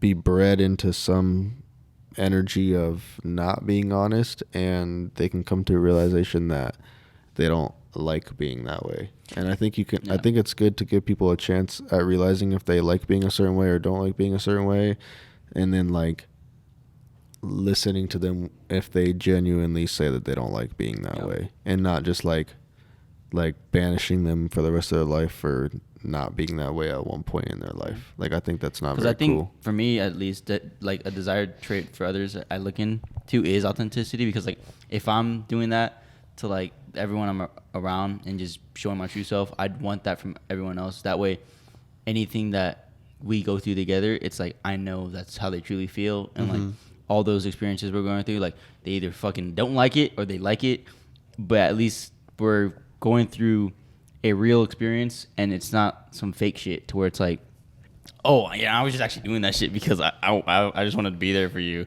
Like, no, if you don't want to, if you're there and you're miserable doing it, at least you're there and you're feeling how you're supposed to feel and how you truly feel. That way, Yeah.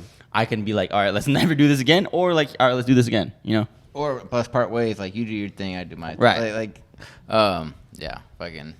So honesty, Mine was Authenticity. authenticity. I think- What was it? Genuine. Ours was kind of like genuinity. It's genuineness. I don't think genuinity is a word. Yeah, I think I think genuineness, even if it's not something that you agree with in the moment, but knowing that they're trying to be who they want to be. Yeah.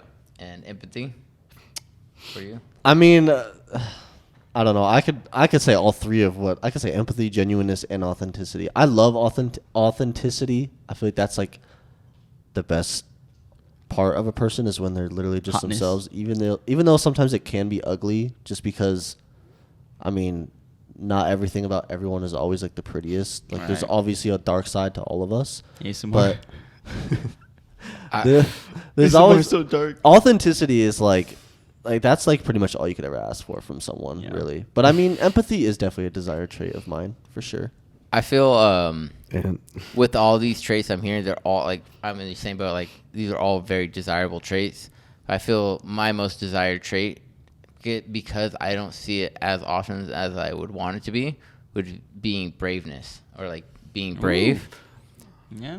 I think that's To be brave, to be honest. Like why do people Yeah. lie? Because they're fearful of the truth. I agree. Mhm. Yeah. So if you're brave enough to be honest, fucking boom, honesty. If you're brave enough to like take a jump to like be adventurous or be authentic, like you don't have to like falter on like false identities of like, oh, I'm a skater because I hang out with skaters. Yeah. Like when you're really a biker. Yeah. Or that was just a fucking simple example, but yeah, braveness. I I would like to see the world with more braveness. I think the world could use some courage. I don't know. I feel like not a lot of people are really courageous nowadays. There's a safe option, or I'm not gonna say this because I'm fearful of this reaction. Yeah, people are very afraid to express themselves. But what is your guys' judgmental? What is your guys' opinion on someone that was not courageous and then wants to be courageous though? Oh, fucking! Like, do they get that same like praise or desire, I guess, that you're saying of that trait, or like are they kind of like washed down from that trait because they weren't just that from the jump? No, fuck no, not washed down. That shit takes time. I don't think that shit's just something people are just born with. Like I feel like, I mean, there obviously is people who just are like, don't give a fuck. Well, you've heard about my tactical retreat, right? No, I don't think so. Wait, what? The tactical retreat? I don't think so. Yo, I was with a girl, and the moment was there to shoot my shot. Yeah. I retreated, and I shot my shot at a time that was more convenient for me to be courageous, which was like a 5-minute window. I think sometimes being courageous is like, I think it. I don't know. Because I was scared of that girl at that time. You know, because sometimes you might think you're being courageous, but maybe really you're just being a pussy.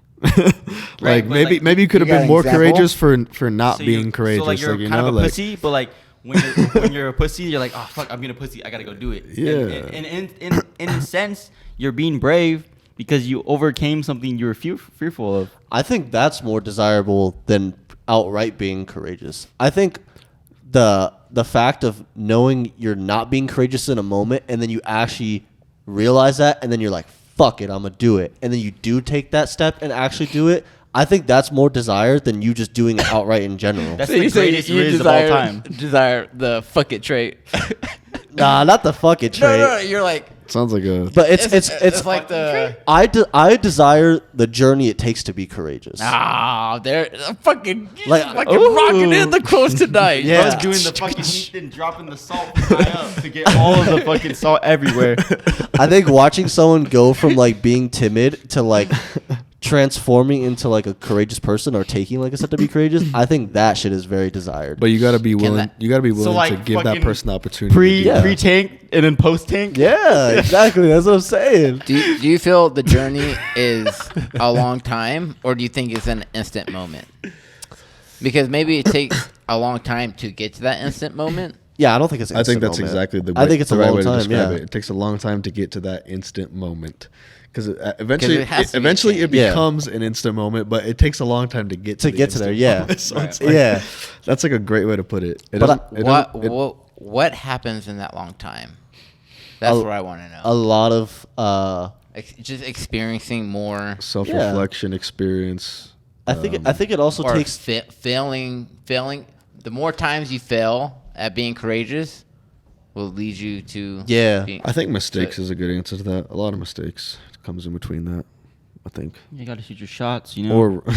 Or wrong balance. Or I think it's also kind of like FOMO in a sense, like watching other people do it when you know that's what you want to be doing too. Like I feel like I don't like that I keep going to Ethan about things, but like I feel like it just makes sense because this is his first time doing it, and the talks that we've had outside of it, like I feel like how he was saying, like him watching our podcast is like, I don't know if he had this feeling of FOMO, but I feel like it kind of is a sense of FOMO where it's like, damn, like I would want to chime in on that and say those type of things, but I feel like maybe I'm just too scared to like put myself out there and put myself behind a camera and take that chance to just like express myself and actually talk in front of people. And I feel like watching him, like now that he's actually doing it now, and just like watching him be that way and tell me that he wants to be that way, and now him finally doing it, like makes me proud of that. And it's like I can see that trait in him exists, and it like it gets you. it makes me feel it makes me feel good inside. I'm like, damn, bro, like I know you have it in you, like you just gotta fucking believe in yourself. Like it's. But it makes me. I feel like I can't feel the same way because like. Well, you're not gonna feel I the guess same me way being about me, yourself. like I already know.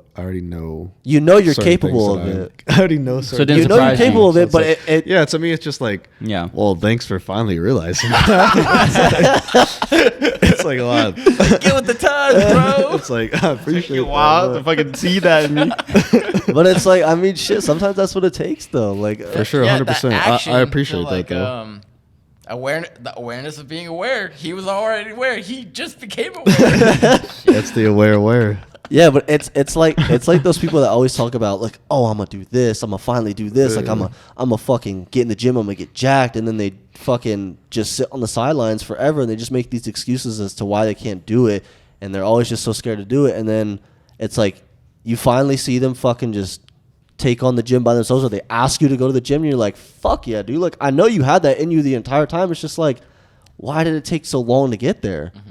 And it's like, I feel like I'm starting to finally understand that journey of it, because I'm going through shit like that too. Mm-hmm. And also just like seeing my brothers go through it as well. Also, like I'm kind of like starting to understand the process of getting to that point to finally wanting to do it. Yeah. And I appreciate that. And I feel like I look for that in people as well too, because it takes a lot to get there. And that is a trait you don't really find too often in people, because people live in fear throughout their entire life sometimes, and will never fucking confront that fear, because it's just, it eats away at them, and it's just too much for them. And that regret. Like, yeah, it's just like they're gonna live in a fucking life of regret, and they're just too scared to be themselves. And it's like, that's okay to be that way, but at the end of the day, it's just like, I feel like there's so much on the other side, like to just like actually getting to there and opening that door for you. There's just so much there to be found about yourself, not even to benefit other people, like, but to benefit yourself. Sorry, I was kind of rambling there, but you're just dropping the fire ass quotes all fucking night. That's like the TikTok quotes with the crazy music. Yo, yeah, that's that fucking. I told you guys that's the fucking subtitle quote right there, right, with the yellow fucking text and everything. Awareness is crazy. Yeah, I don't know. It's like the wavelength I've kind of been on lately. Like that's why, like, a lot of the shit I post, even with like my brand, how I'd be posting like those written excerpts, like I used to always be worried about like what people would think about like my deep thoughts and stuff like that. And that shit was fire. Thank you, I appreciate that. The awkward presence one. Yeah. When I read that, I was like, "Fuck yeah!" That's the content I like to see, and I want people to see the content that I like, because I feel like the content that I like are just fucking self-awareness. Yeah. Shit. And see, I feel like that makes me feel good, because it's like there are people out there that do want to hear what I have to say, and I feel like I have valuable things to say when I know how to say them. And like I said, I feel like I've hid that part of me away for so long, and it feels so good to like finally let it out and just not be afraid to let people see it, because I know the people that are going to fuck with it are the people that I want to fuck with.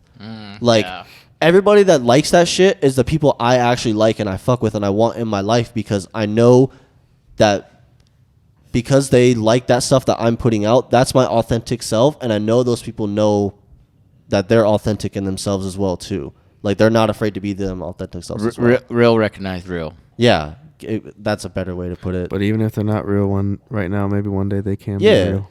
But that's what I'm saying. Like, maybe me putting myself out there will inspire someone else to put themselves out there too. I promise you, 100% will. Yeah, and that goes for everybody here. You doing that, it'll 100% do that to somebody for sure. And I love that feeling. I love the feeling of people putting themselves out there. I feel like that's like the coolest fucking feeling ever, is when people are like actually not afraid to be open.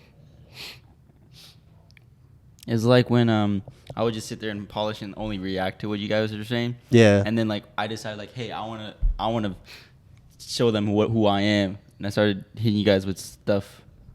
And you guys just couldn't handle all that stuff I was giving you guys. I was just giving it to you and giving it to you. That gaminess.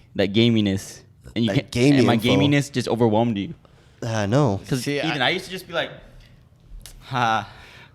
No, he wouldn't, bro. Don't let him fucking fool you, bro. He did not ever used to be that way. Bro, I really was. Swears up and down he really didn't was. talk. I was like stoic as fuck. Like I was just like, you were not. Not talking is How do you feel? stoic. Like, do you feel like I came out the gates as I am today? Jerem, you've been the same person since day one. Bro, I don't know. I even though I'm exaggerating, I feel like there was like a few days of like me kind of just like not showing my true self and just kind of like reacting to things, and laughing, but like I wasn't really contributing to anything. I was kind of just like holding back.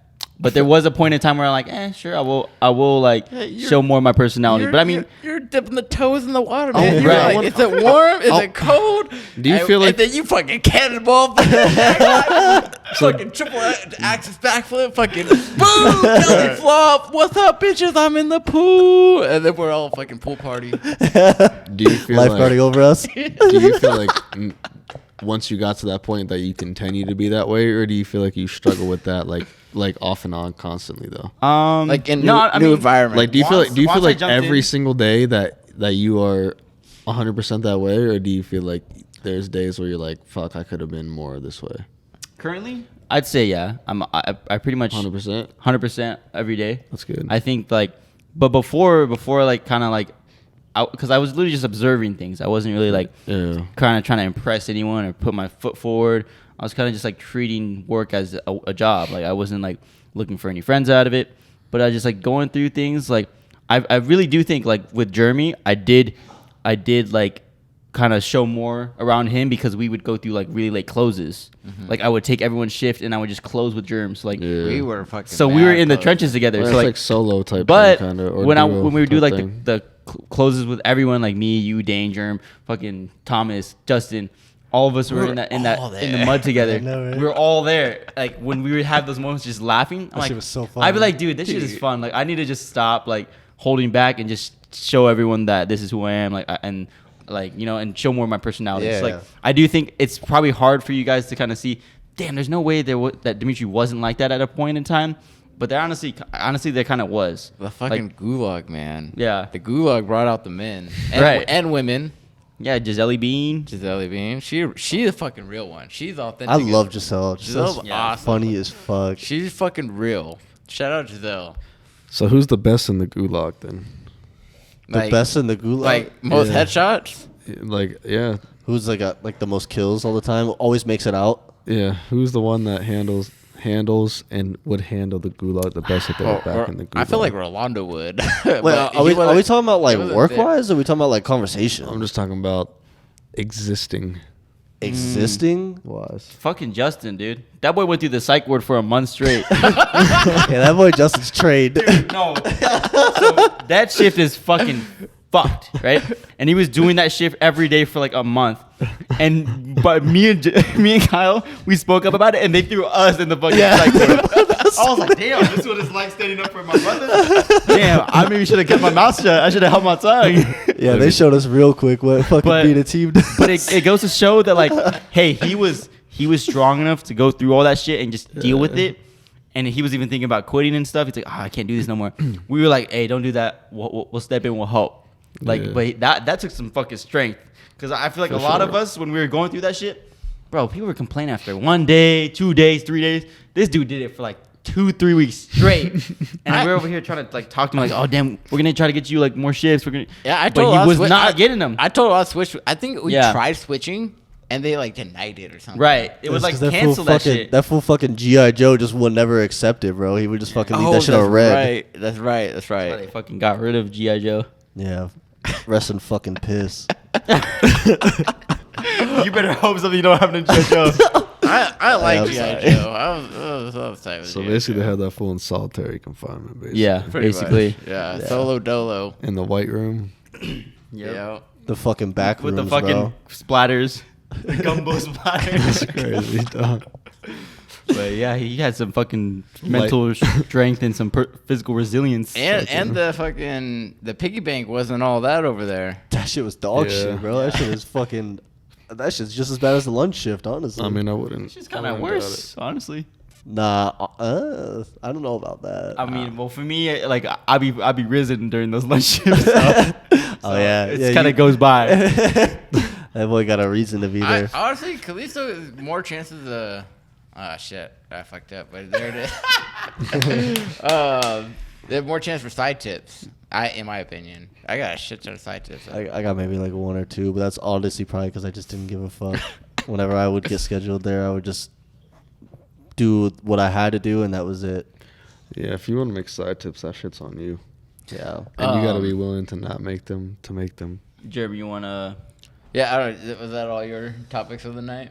That's everything. You want to end off on Solace and Solitude? Yeah, we could fucking Give us a little try it crash out. course. I'm still crashing the fucking course myself. Okay, let's see what you got progress wise though. Basically, I'm so to touch base on what I was talking off the pod. Fucking, I loved the theme that we were speaking about earlier about you should live life linear, and that there's check marks through life that you just gotta recognize that progress, like in between those check marks, Right. there might be highs and lows, but through those check marks is progress. So I love that theme because I'm currently writing a book, and I don't think I ever touched on the 2024 goals or like the new goals perspective of like this new year and like how like fuck resetting, like you should just continue what you're already striving for. Like there doesn't need to be like, oh, fourth quarter, all right, end of the game, all right, new game starting. Like the fucking game of life don't stop. You're in unlimited overtime. Yeah, I just want to say if you put this term in the book, it's got to be checkpointing, not check marking. Checkpointing. Yeah, we're referring to it as checkpoints. all right, checkpoints. I like it. Checkpointing. I like it. But checkpointing and Save. Yeah, basically. Save point. Oh, it's Safeway. Okay. We're just checkpointing, and No, checkpointing. I fuck with Checkpoints with autosave. There you go. Autosave. Oh, I was going to get to the 24. Like my fucking. So back in 2020, COVID, I had this goal. I was like, okay, fucking COVID's going down. I was hiking and doing shrooms. One day I was hiking. And I was like, I'm gonna fucking write a book. And so like I started writing this book about like self-reflection, and like the tagline is a memoir of failures that lead to success. Yeah. It's a little like autobiography, kind of like therapy for myself, just like writing about my life and like how I felt about it. But over time, like 2020 passed, and like I got like the idea of it down, and then a year passed, another year passed, and I was like, I thought I was supposed to finish this book years ago, but I'm still writing it today. And like I don't necessarily, I do have goals that I want to write so much in a certain amount of time. I do want to eventually finish the book, but to like limit myself, like it needs to be done by this date. Like I understand like due dates are important, and like if you want to get shit done, like you got to set yourself like goals. And but like I limited myself like 2020. If I don't finish this book, then I kind of like almost gave up on it a little bit because I didn't finish it in that span that I gave myself. I gave up on myself, and so like I put a pause on it, and then like life happens, work. I'm not like focused or like creatively like in tune with this because I'm doing other creative stuff. I think with like creativity, like writing books or making music and stuff like that, I think there's a very hard balance in between that, where it's like, do I need like, I know I need to set a certain time boundary, but also at the same time, I know the most organic creativity comes from like time, honestly. Yeah, and because I started in 2020, there's like excerpts that I wrote back then that like I've shifted or like updated today, and I'm like, wow, like my mind shifts really changed. I should probably add this and like take out this or whatever. And like what I even want to say in the book, and like I want it to make sense. But like my chapter 1 is called The Tunnel, and it's basically me describing like how I envision like life is like an aurora borealis, the fucking northern lights that look all fucking pretty. Yeah. It's a fucking streamline. And in between that, your life is going. And you have the void where you're like fucking depression, like bad shit happens, your car breaks down, you run out of gas on the freeway. Apparently that's a real big issue in this town. And then you have your streamline, which is your normal flow, or you're just streamlining through life. And then you have your flow state, or like where you're high, like you're fucking, you won the lottery, you fucking bought a new car, you got a new girlfriend, like the highs and the lows. And then fucking, you can always find solitude. And I think solace and solitude is being happy in the middle. In the stream. Like, honestly, being happy, maybe just being happy at the highs and being, I don't think you can you be happy at the lows? I think the middle is the mix of the both. So. Yeah. To be honest, it's a good. Like, you can't be sad in the lows, you can't be happy in the highs. But when you find solace and solitude, that you're just happy with where your life is going or where you're at today, like solely by yourself. And like you could be with a partner, or you could still like be living with a significant other. But I feel like you can still find solace in solitude. Like you don't have to be alone to be happy with yourself. No, I can agree with that. Yeah, like, I feel like that makes sense, right? Yeah. Yeah. Well, some people are fake being happy with other people. Yeah. Or like faking being happy about themselves. Yeah. Because you kind of have to value yourself and love yourself to kind of know how to feel in certain situations, right? Versus kind of like relying on the others to kind of hide what emotions you're feeling or overshadow it. Yeah. Because in my past, I feel like I relied on the happiness of others to make me happy. Yeah. Because I myself is a people pleaser, and I think it's sports. I don't know. My parents encouraged me to do sports at a young age, and like win games, and like winning was a big factor in my life. And I did wrestling, and losing to my coach meant like the end of the world. So if I lost my match or the team lost, like it was big, like I felt like detrimental, like off all. So like I made winning and training and like discipline a real big factor from like junior high through college. Mm-hmm. Well, more through high school. College, I was like, I didn't give a fuck, but I was still like, I didn't want to lose. Right. Because of this fundamental idea when I was in my development process of like mind growing up from like ages like 0 to 12, your mind's developing all the time. But those are crucial years of like where like that sets your standards for the next 10 to 20 years. Yeah. So like through that process of like discipline, winning's winning and losing's like really bad. I had to please my coaches, which led to me to like pleasing others to like give myself my own happiness. And I think through college, through like losing relationships, I depended on them for my happiness. And then after I found I find like my solace in solitude is fucking dancing.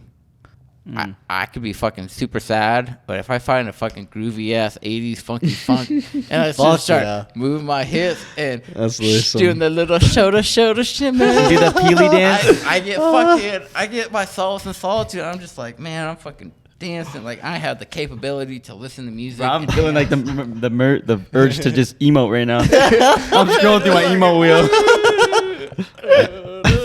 I think on some real shit though, I think that feeling bad about losing is honestly a good thing, and I think that you should feel bad about losing. And I think as much as that is true, I think you should also like know it's okay to lose though. Are you saying that you're not gonna play fantasy football next year? I'm not playing fantasy football.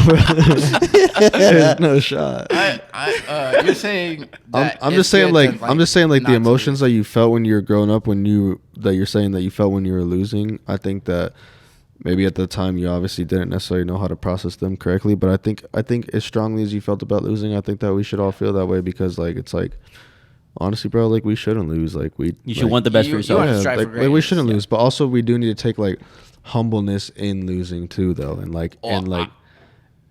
know that like more than likely it's gonna happen, and it's okay. It's okay to not be okay with it, and that's okay. Like yeah. So I learned that lesson. I learned being humble in the most weird, strangest way. Well, I was strange for me.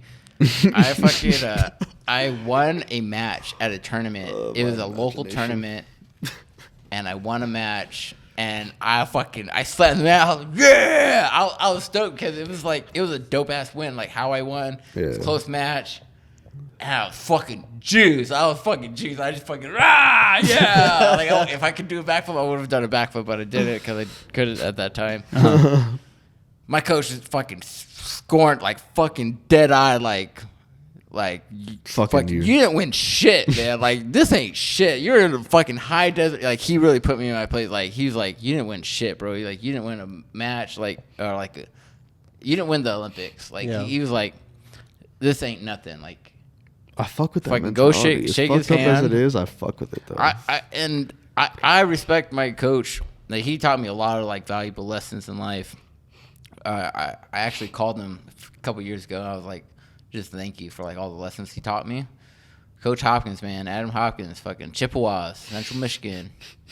For the fucking badass. Somewhere out there. You know all the Chuck Norris jokes. Like Chuck Norris can fucking punch a punch or whatever. Yeah.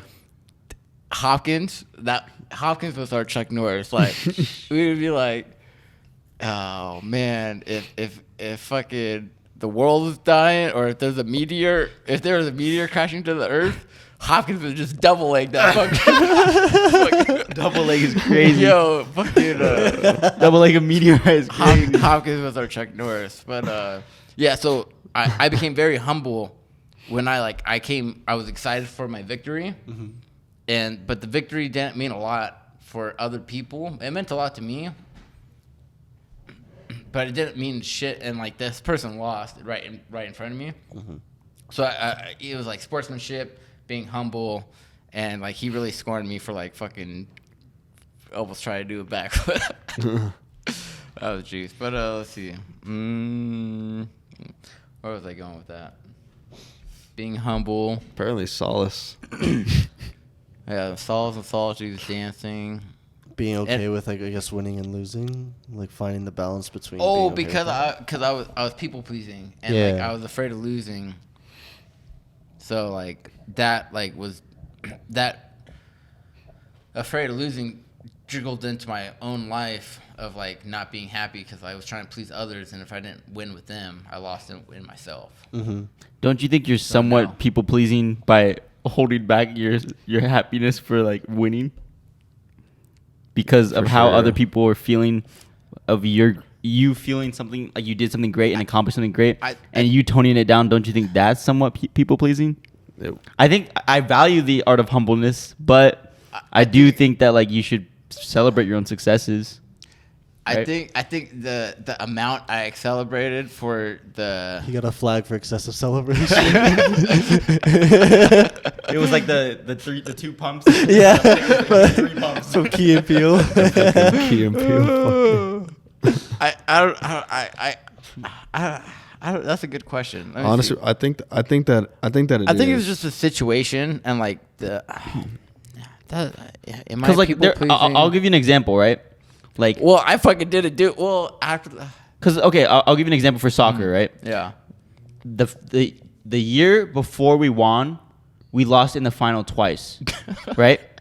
And they were celebrating like crazy, and I wasn't mad at them. I was mad at us because we were winning that game 2-0 and we ended up losing 3-2. And it's like, dude, why like, bro? I'm just like, bro, what we could have did more? Why didn't we do more? Yeah. Right? So when we ended up winning, like, as much as we celebrated and we're happy, we were still kind of mad that like we didn't do what we should have done last year. And like, even though we succeeded the next year, it was like a thing where it's like it should have already been a thing. We should have already won that shit. And like this should just be more accomplishments that we're continuing to build off of, right? So I wasn't even really mad at the other team for celebrating. It wasn't a thing where like they weren't being humble and like I was being petty and mad at them or butthurt. It was more of like a mad at myself. So I think like at the end of the day, if someone accomplished something great and they celebrate, I would necessarily not put it on that person because like at the end of the day, like the other person is gonna interpret it how they interpret it, right? Like if you're going up to their face and like, I fucking beat your ass, you're weak, you ain't shit. Yeah. That's like where I'm like, yo, you're a fucking piece of shit. Like, yeah, that's fucked you up. are so like you have no sportsmanship whatsoever. Weird, yeah. And that's something to where like you draw a line. I don't care if that guy punches you in the face, but if like you're just celebrating, you're expressing and showing happiness in like something you succeeded in, I think there's nothing wrong with that. But I mean, I think maybe there is some excessiveness to it. Oh, you know what? I think I think I did one of these. I did. There it is. I showboated. I just did. I remember when I won that match. When I won that, I don't know. I just did something stupid, ridiculous. Yeah. Like not a backflip, but I did something like looking out, like a little out of pocket. Right. Yeah. Like and just in the sport of wrestling, like I don't know. The sport of wrestling is a little different. But I think it was like one of these. Yeah, maybe. Yeah. Cause it was in my home. It was a home crowd. It was fucking. I feel like that's okay. Maybe because it's wrestling's like a it's a solo sport to where like you're imposing your will on someone else, and by doing that afterward, maybe that sends a wrong message that your coach didn't want to send. I don't know. I think it's just You should sportsmanship. you should maybe ask him. You should maybe ask him, like, why was it that you didn't like the way I celebrated that time? Like, I you know what I'm saying? I Like, think- do you truly know what lesson he was teaching you, right? I believe it's just sportsmanship and humbleness, and like I didn't win the Olympics, and I was celebrating like I won the Olympics. What did you win? Like state or something? No, it was a local it was like nothing big. Yeah. it was like a local. It was just like a fucking Barstow tournament. I think it was kind of like a. It was like local teams. I think kind of what he might have been going for was like a somewhat of a motivational, and then maybe even believing you or trying to convince yourself to believe in yourself more, and like let you know that like if you really want to be what you're trying to be, bro, this ain't shit right now. So like, yes, like he obviously knows you're gonna be proud of it, but at the same time, he's like, it's if like- this is some real life shit to you, this ain't shit. So like, yeah, that's And you're in for a rude awakening kind of way. Yes, but it is part of your journey, so you should be proud of it too, though, for Yeah. sure. Yes, and like that was on the back end, but definitely, Yeah. you fucking spot on with like he envisioned like you're better than this. It's Yeah. Like you can do more with this, and like when you fucking win state, when you fucking get the golden bear, when you get the bear fucking trophy, then all right, you need to do a little fucking Now, showboat. do I think there's two approaches to that? Yes, there's his approach, and there's the approach where you celebrate, and then maybe talk to you later and be like, hey, just so you know, like, that wasn't shit, brother. There's a lot more in store for you, and you better figure that out. Like, do I think you need to get mad at you? Not necessarily, but there's obviously people have different styles of how they want to do things. So yeah, he didn't score me like on the spot in front. He like it was like when we like were yeah, like in the back hallway, but I don't know, that always sticks out to me like one of my core memories. yeah. Have you found solace in that? In your solitude? In dancing is my solace and solitude. But not in that situation. Have you found solace in that situation yet? Oh yes. So like, if we just like bought you like a Dance Dance Revolution like setup, I'd be juiced. Like they have the rubber bat ones. I'm just saying like if we got you like if we like, bought you an old PS2 with like DDR. You don't have to. I got one. But But that's what I'm saying. They had the old folding mats. Yeah, and, Yeah, those are the first Those, ones. those were legit. Well, don't you have Beat Saber too, the VR one? I used to have a VR, but I don't anymore. It was my ex's. You should get one. I am going to. You would love that shit. I do love that shit. You I get the fucking- visor goggle or whatever. the Apple Pro. Did you see the ad for the Vision? Yes, you guys were watching it when I got my strike. With the Ray-Ban ones? You No. guys, What strike? What are you when I talking got my about? strike in bowling. bowling, and you guys were watching your VR stuff. Is that what you're talking about? The Ray-Ban ones? Oh, no, not the Ray-Ban one. The Apple ones. Oh, no, I haven't seen Apple just fucking dropped it. Oh, it was Apple. No, it was Ray-Ban. It was You made up. Ray-Ban. You could play games on the Ray-Ban ones. No. Nah, I don't think so. And how's Beat Saber part of that? No, He's it's talking about talking VR Oculus, headset. The Oculus. The Ray-Ban ones are just glasses. Yeah, Yeah, they're like head-up display. yeah. The Yeah. Oculus is fire. Like, The you don't want to new- give G.I. Joe that the shit. Meta Quest 3. That shit's fire. Built-in UAV on that shit. We're gonna install kill streak somehow.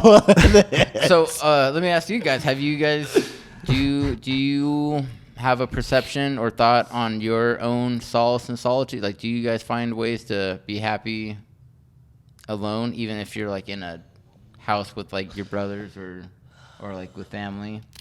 I think it's like a love-hate thing. I think I like solace and solitude, but I also think I'll fucking give you hate this it at the example, same right? time. So when I was grinding with the content stuff, I was literally in the lab by myself, just on my PC all the time. And I mean, I would play games sometimes with my cousins, but at the end of the day, like, no one was helping me edit it, no one was helping me think of ideas. I was just doing all that shit on the spot. And when I treated it like a job and like treated it with as much seriousness as I treated it with, I saw massive lengths of success, right?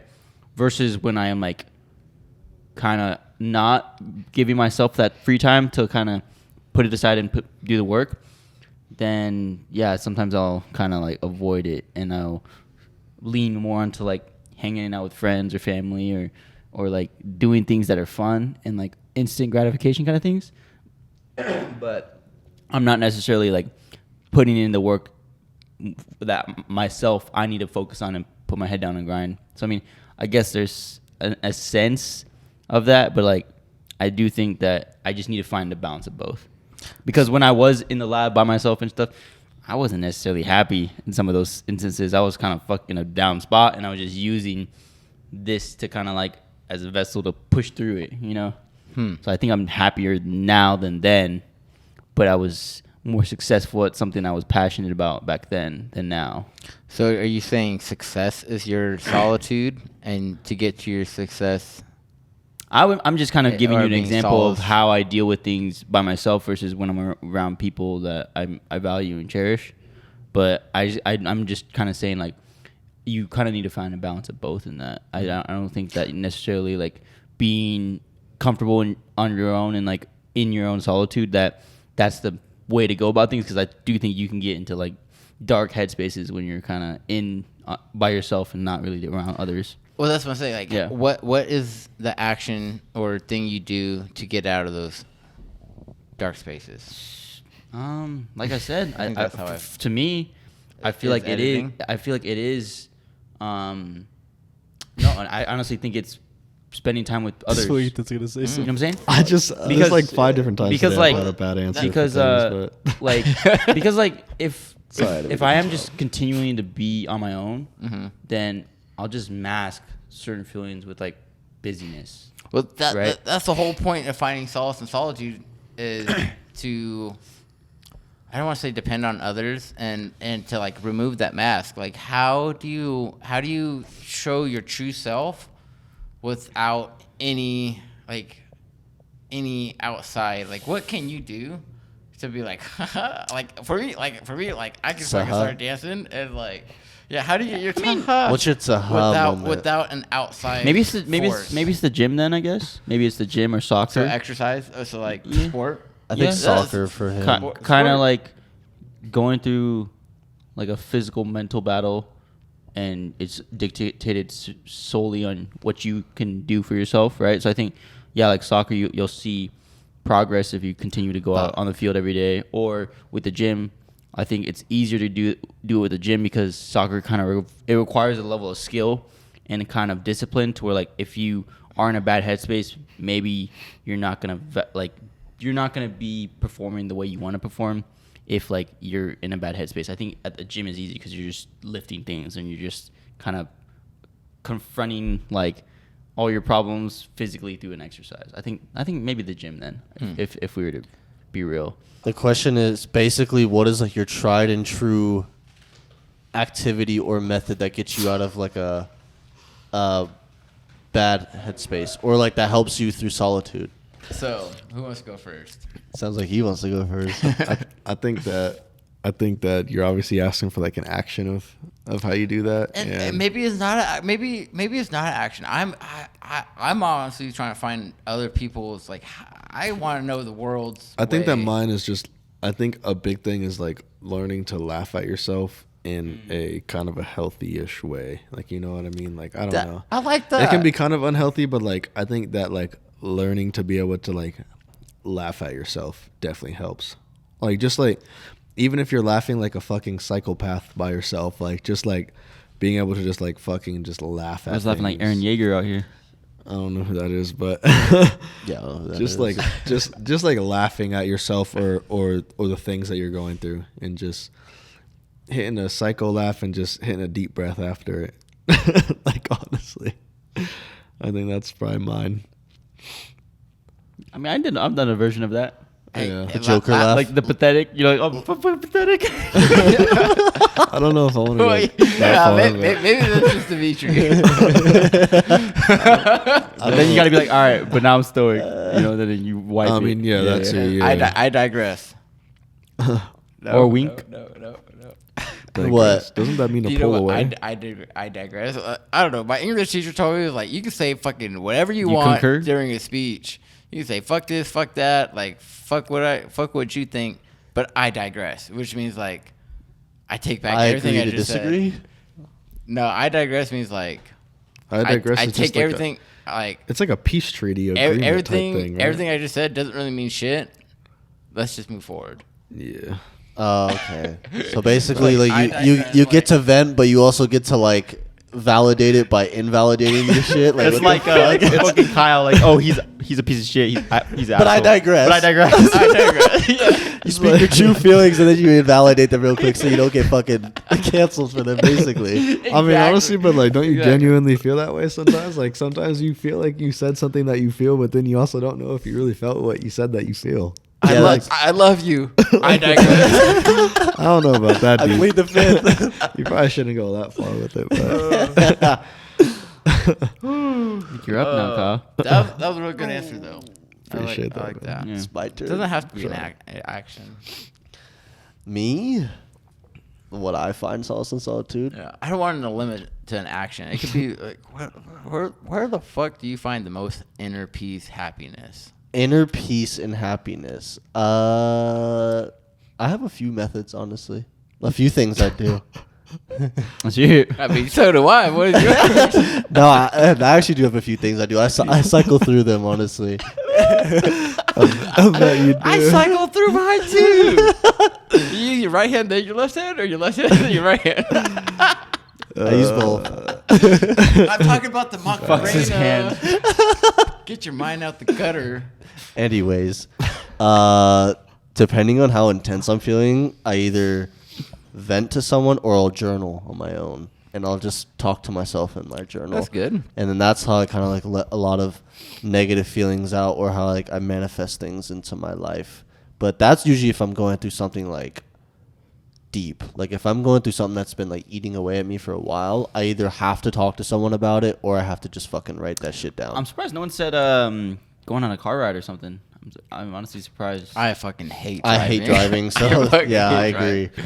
I think those are definitely times that I feel like I can kind of think. I don't think I necessarily like am like, fuck, I need to go think and I want to go on a car ride. I think that kind of just happens when I'm in car rides by myself. I agree. Another Like, type, I know I've heard like some people where it's like like a lot of people will go on a run or something like that. Like I don't know, do things like that's like their like go-to method for dealing with those situations. But I couldn't necessarily say that like actually the thought of like being like I want to go think and get in my car and do that the best time to do that is when is when like, you're drunk.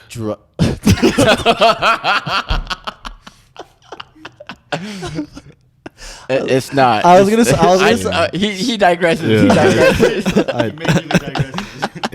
I was gonna say driving home late at night, but I guess that kind of goes with it, right? I digress. I've never done that. Nobody should ever do that. Yeah. Anyways, I've done it. I got a DUI. It's not fun. It fucking sucks. Yeah. I can never work for Uber or be a pilot. Well, Or be a pilot. I've never got a DUI, so technically I think that means I've never driven drunk. So You're lucky. I think Son of a gun.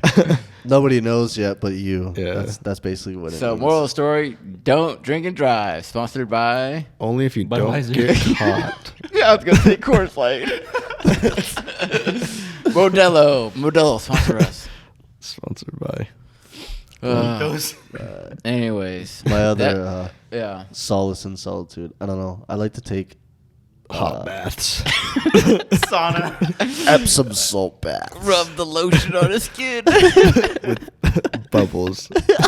Bubbles. With the light off in the bathroom. I like bubbles, like blowing bubbles. That shit's fucking little salt and solitude. Yeah. That's my cycle. Blowing bubbles. I like Blowing bubbles and dancing. Yeah. You might be. Careful. No, finish You that. might be someone Kyle has sympathy for. So true. That was good. Honestly, you might be someone I might make fun of. That just was No, but- fucking boom, quote of the night. Oh shit. That's some B-roll action right there. For sure. That's funny. That's on the. That's on the gamey. You guys have any closing thoughts? The Patreon. I was trying to explain my other fucking things, but I keep getting fucking cut off. So you know what? Fuck me, right? No, go. Fuck me. Cycle, no, cycle, I'm cycle. gonna go fucking vent about it tonight in my journal. Fuck you guys, bro. I'm gonna go find some solace in my goddamn solitude after this shit. Maybe I'll fucking dance. We'll see. I want Do to you ever fuck anyone when like you need to have some solitude? I try it and it still doesn't help. I mean, does someone need to sit on the edge of the bed? Oh, that's funny. You're such a fucking idiot. Really though, last cycle. Slavanka. Last cycle. It's the Slavanka. Germ's not up to date on Slavanka, I don't think so. Nah. We'll probably have to explain that off the box, but If anybody cares to fucking know what I do to make myself feel better, I care. I mean, I fucking thrift and I take pictures of me in clothes. that's fire. I like to So come up with. designing clothes. So when you take those selfies, like that's Solitude. That's me trying to tame my sanity. Oh. If you're ever wondering, that's me needing validation. That's why you do those poses. it's not just because he wants you to fuck him. Oh, I thought that was the reason. No. I would like the picture. No. And liking someone's Instagram story means you want to fuck them. Yeah, So I like exactly. them. I like it. Especially when you send like a little wink after. And then I'll send a wink like, "Oh, look at that pose you did." And he's like, "Oh yeah, you want to fuck me?" I'm like, "Oh, yeah, that's what the Instagram like was for." But Hey, it worked. journaling, thrifty, that's good. Yeah. I feel like Get swifted. did everybody answer that or no? Mm-hmm. I think we got. I feel like I don't remember. like working out. Athletics. We got Laughing hysterically at yourself. Yeah, Dancing, Dancing and blowing bubbles. And some and then fucking journaling, venting. Venting, journaling, thrifting, and taking pictures to make you feel better about yourself. I feel like creative. I feel like outlet. I feel like on like a certain podcast that I watched before, you like hated on people taking pictures of Yeah. themselves to feel good about themselves. No, I know that that was in restaurants. As long as you're not doing it in a restaurant, you're okay. And you're like asking someone to take a picture for you. Yeah, exactly. He was so like passionate about that subject. It was hilarious. Hilarious. And I was like playing devil's advocate. I'm like, why am I playing devil's advocate right now? But I just kept feeling his like rage. I'm like, damn. I mean, it's like, I don't care about it. I don't care about it so much that I don't care about it. I was like, I told you guys I'm the #1 fan. I'm gonna know every No, I'm gonna know every term and You're, every. you're locked in. That was solid. It's gonna be 3 years later. I'm gonna bring up some shit and from episode like 15. it's only like Remember episode 15? The one like that one. only OGs remember. They're like, yeah, it's my brother in the chat saying that. Dude, let's just go on to fucking episode 100 at least. Oh, bro, we're going 1,000. We're doing this. 20,000. We're doing this all Our year. kids are about to host the follow up. The next generation. Right. They got the fucking. They're gonna like do review clips of our podcast. Like, damn, that Solitude episode was kind of crazy, huh, guys. They're gonna look at the life. My kid's gonna look at the life. They're like, nope. This shit. Like, Honestly, bro, What the fuck is Dad thinking? No, this is actually the It's best. not bad, This is you the know. best frame I've liked out of all our episodes. This is one of my favorite frames. I'm kinda because fucking with it. The one time we had, side note, fucking, it was fucking one fucking thing was coming down and one was like even. It was fucking. Anyways, Yeah, closing thoughts. as far as that this goes, was it doesn't fucking look bad. New Year, fucking same goals as last year. Awareness of awareness, Solace and Solitude, fucking what ifs, fucking. What was your fucking topic? Oh, New Year. So yeah, mine was kind of like just how it kind of went along with the linear thing, where it's like, yeah, just continuing on with what you want to do for the previous year to the next year, and kind of building up from that progress. checkpoint. Yeah, so like, his kind of point went along with mine. Honestly, I just kind of was like reeling in the idea. Yeah, that was fire ass fucking episode. I don't know about you guys. Huh? Yeah, we had some Like, fun times. We had some deep thoughts. We had some serious moments. Yeah. It's been a fucking Better. long one. It's been a long the one. longest one we've Yeah, had. I thought we were Like- gonna cut this with like semi-normal, but yeah, fucking. My back. This is the first time it's hurt. Like during a podcast. I'm telling you, I know you I- guys I- have I- seen this shit. Like, the stool fucking is a killer. yeah. But It's okay. Kyle can pop it back into place for you. Yeah. I got you. You use his Solitude on my ass. I'll crack you tonight. Don't worry. He's gonna give you some solace. Slavanka. with solace. I gotta hear Slavanka. I gotta hear the Slavanka. off the Hey, pod. go away from me in my room on the edge of the bed. I'll be there. Hey, dude, it was great having you on the Guys, pod. please Thanks for come I up. appreciate you guys Grab a having me. controller. 100%. thanks for having a little stunt double stand in. Yeah, but yeah, feel you know. free to pop on in, grab a mic, and Hey, as soon as we get keep the this room set up, rocking. we're gonna get Let's do a it. Get some good going. Oh fuck yeah! Once the room gets set up, bro, it's gonna be fun. Get some Like, lights. this is get some already fun, color. but bro, it's gonna be. I swear we could need fuck some around. green and purple. Like not just because of weed and shit, but like I feel like those are green. Aliens? And purple are Not good. just because of it, but because of it. But those are good vibes for vibes that we're vibing. Some plants. Fuck yeah, vibes. I love that today's like main topic was like using words 2 or 3 times in a row. And creating words out of it. For them to make sense, and I feel like that makes sense. Awareness. Genuine, be genuine. Yes. Genuinity, genuineness. Like solitude, solace, awareness, understanding, genuine, like Empathy, authentically authentic. Yeah, That's fire. I love it all. Oh man, That's great. You know, I just realized What's we're that? all wearing black today too. I actually saw that on the frame. I was going to take off my sweatshirt and because I have a fucking blue tie dye to like just fucking pop it off. I was like, fucking, I'm down with all black. It's like we're at a funeral. We're like killing our old selves right now and just becoming new. And I'm like the therapist, just watching it all happen. We're going against the checkpoint. Yeah, that's right. idea. Tell me how that felt when we brushed over your topic. This one's taking notes over here unknowingly. Well, for all you guys taking your journeys on finding your solace and solitude or Your journeying to your awareness of awareness, Mm-hmm. keep on keeping on. Yep. Signing out. Yeah, Peace out, y'all. it's okay to fuck up, but it's not okay to Be a fuck up. Yeah. And just if you do fuck up, just fucking laugh like the Joker. Yeah. Laugh hysterically in your Yeah. room. Yep. Yes. Or throw on that stoic playlist and just grind. Or dance and blow some bubbles. That usually always helps. That was a good one too. Shimmy, You remember shimmy, that one shimmy. time I was just not feeling it, and I was just playing that one Spider-Man meme, like that one Spider-Man like audio, Which and one? I sent it in the chat.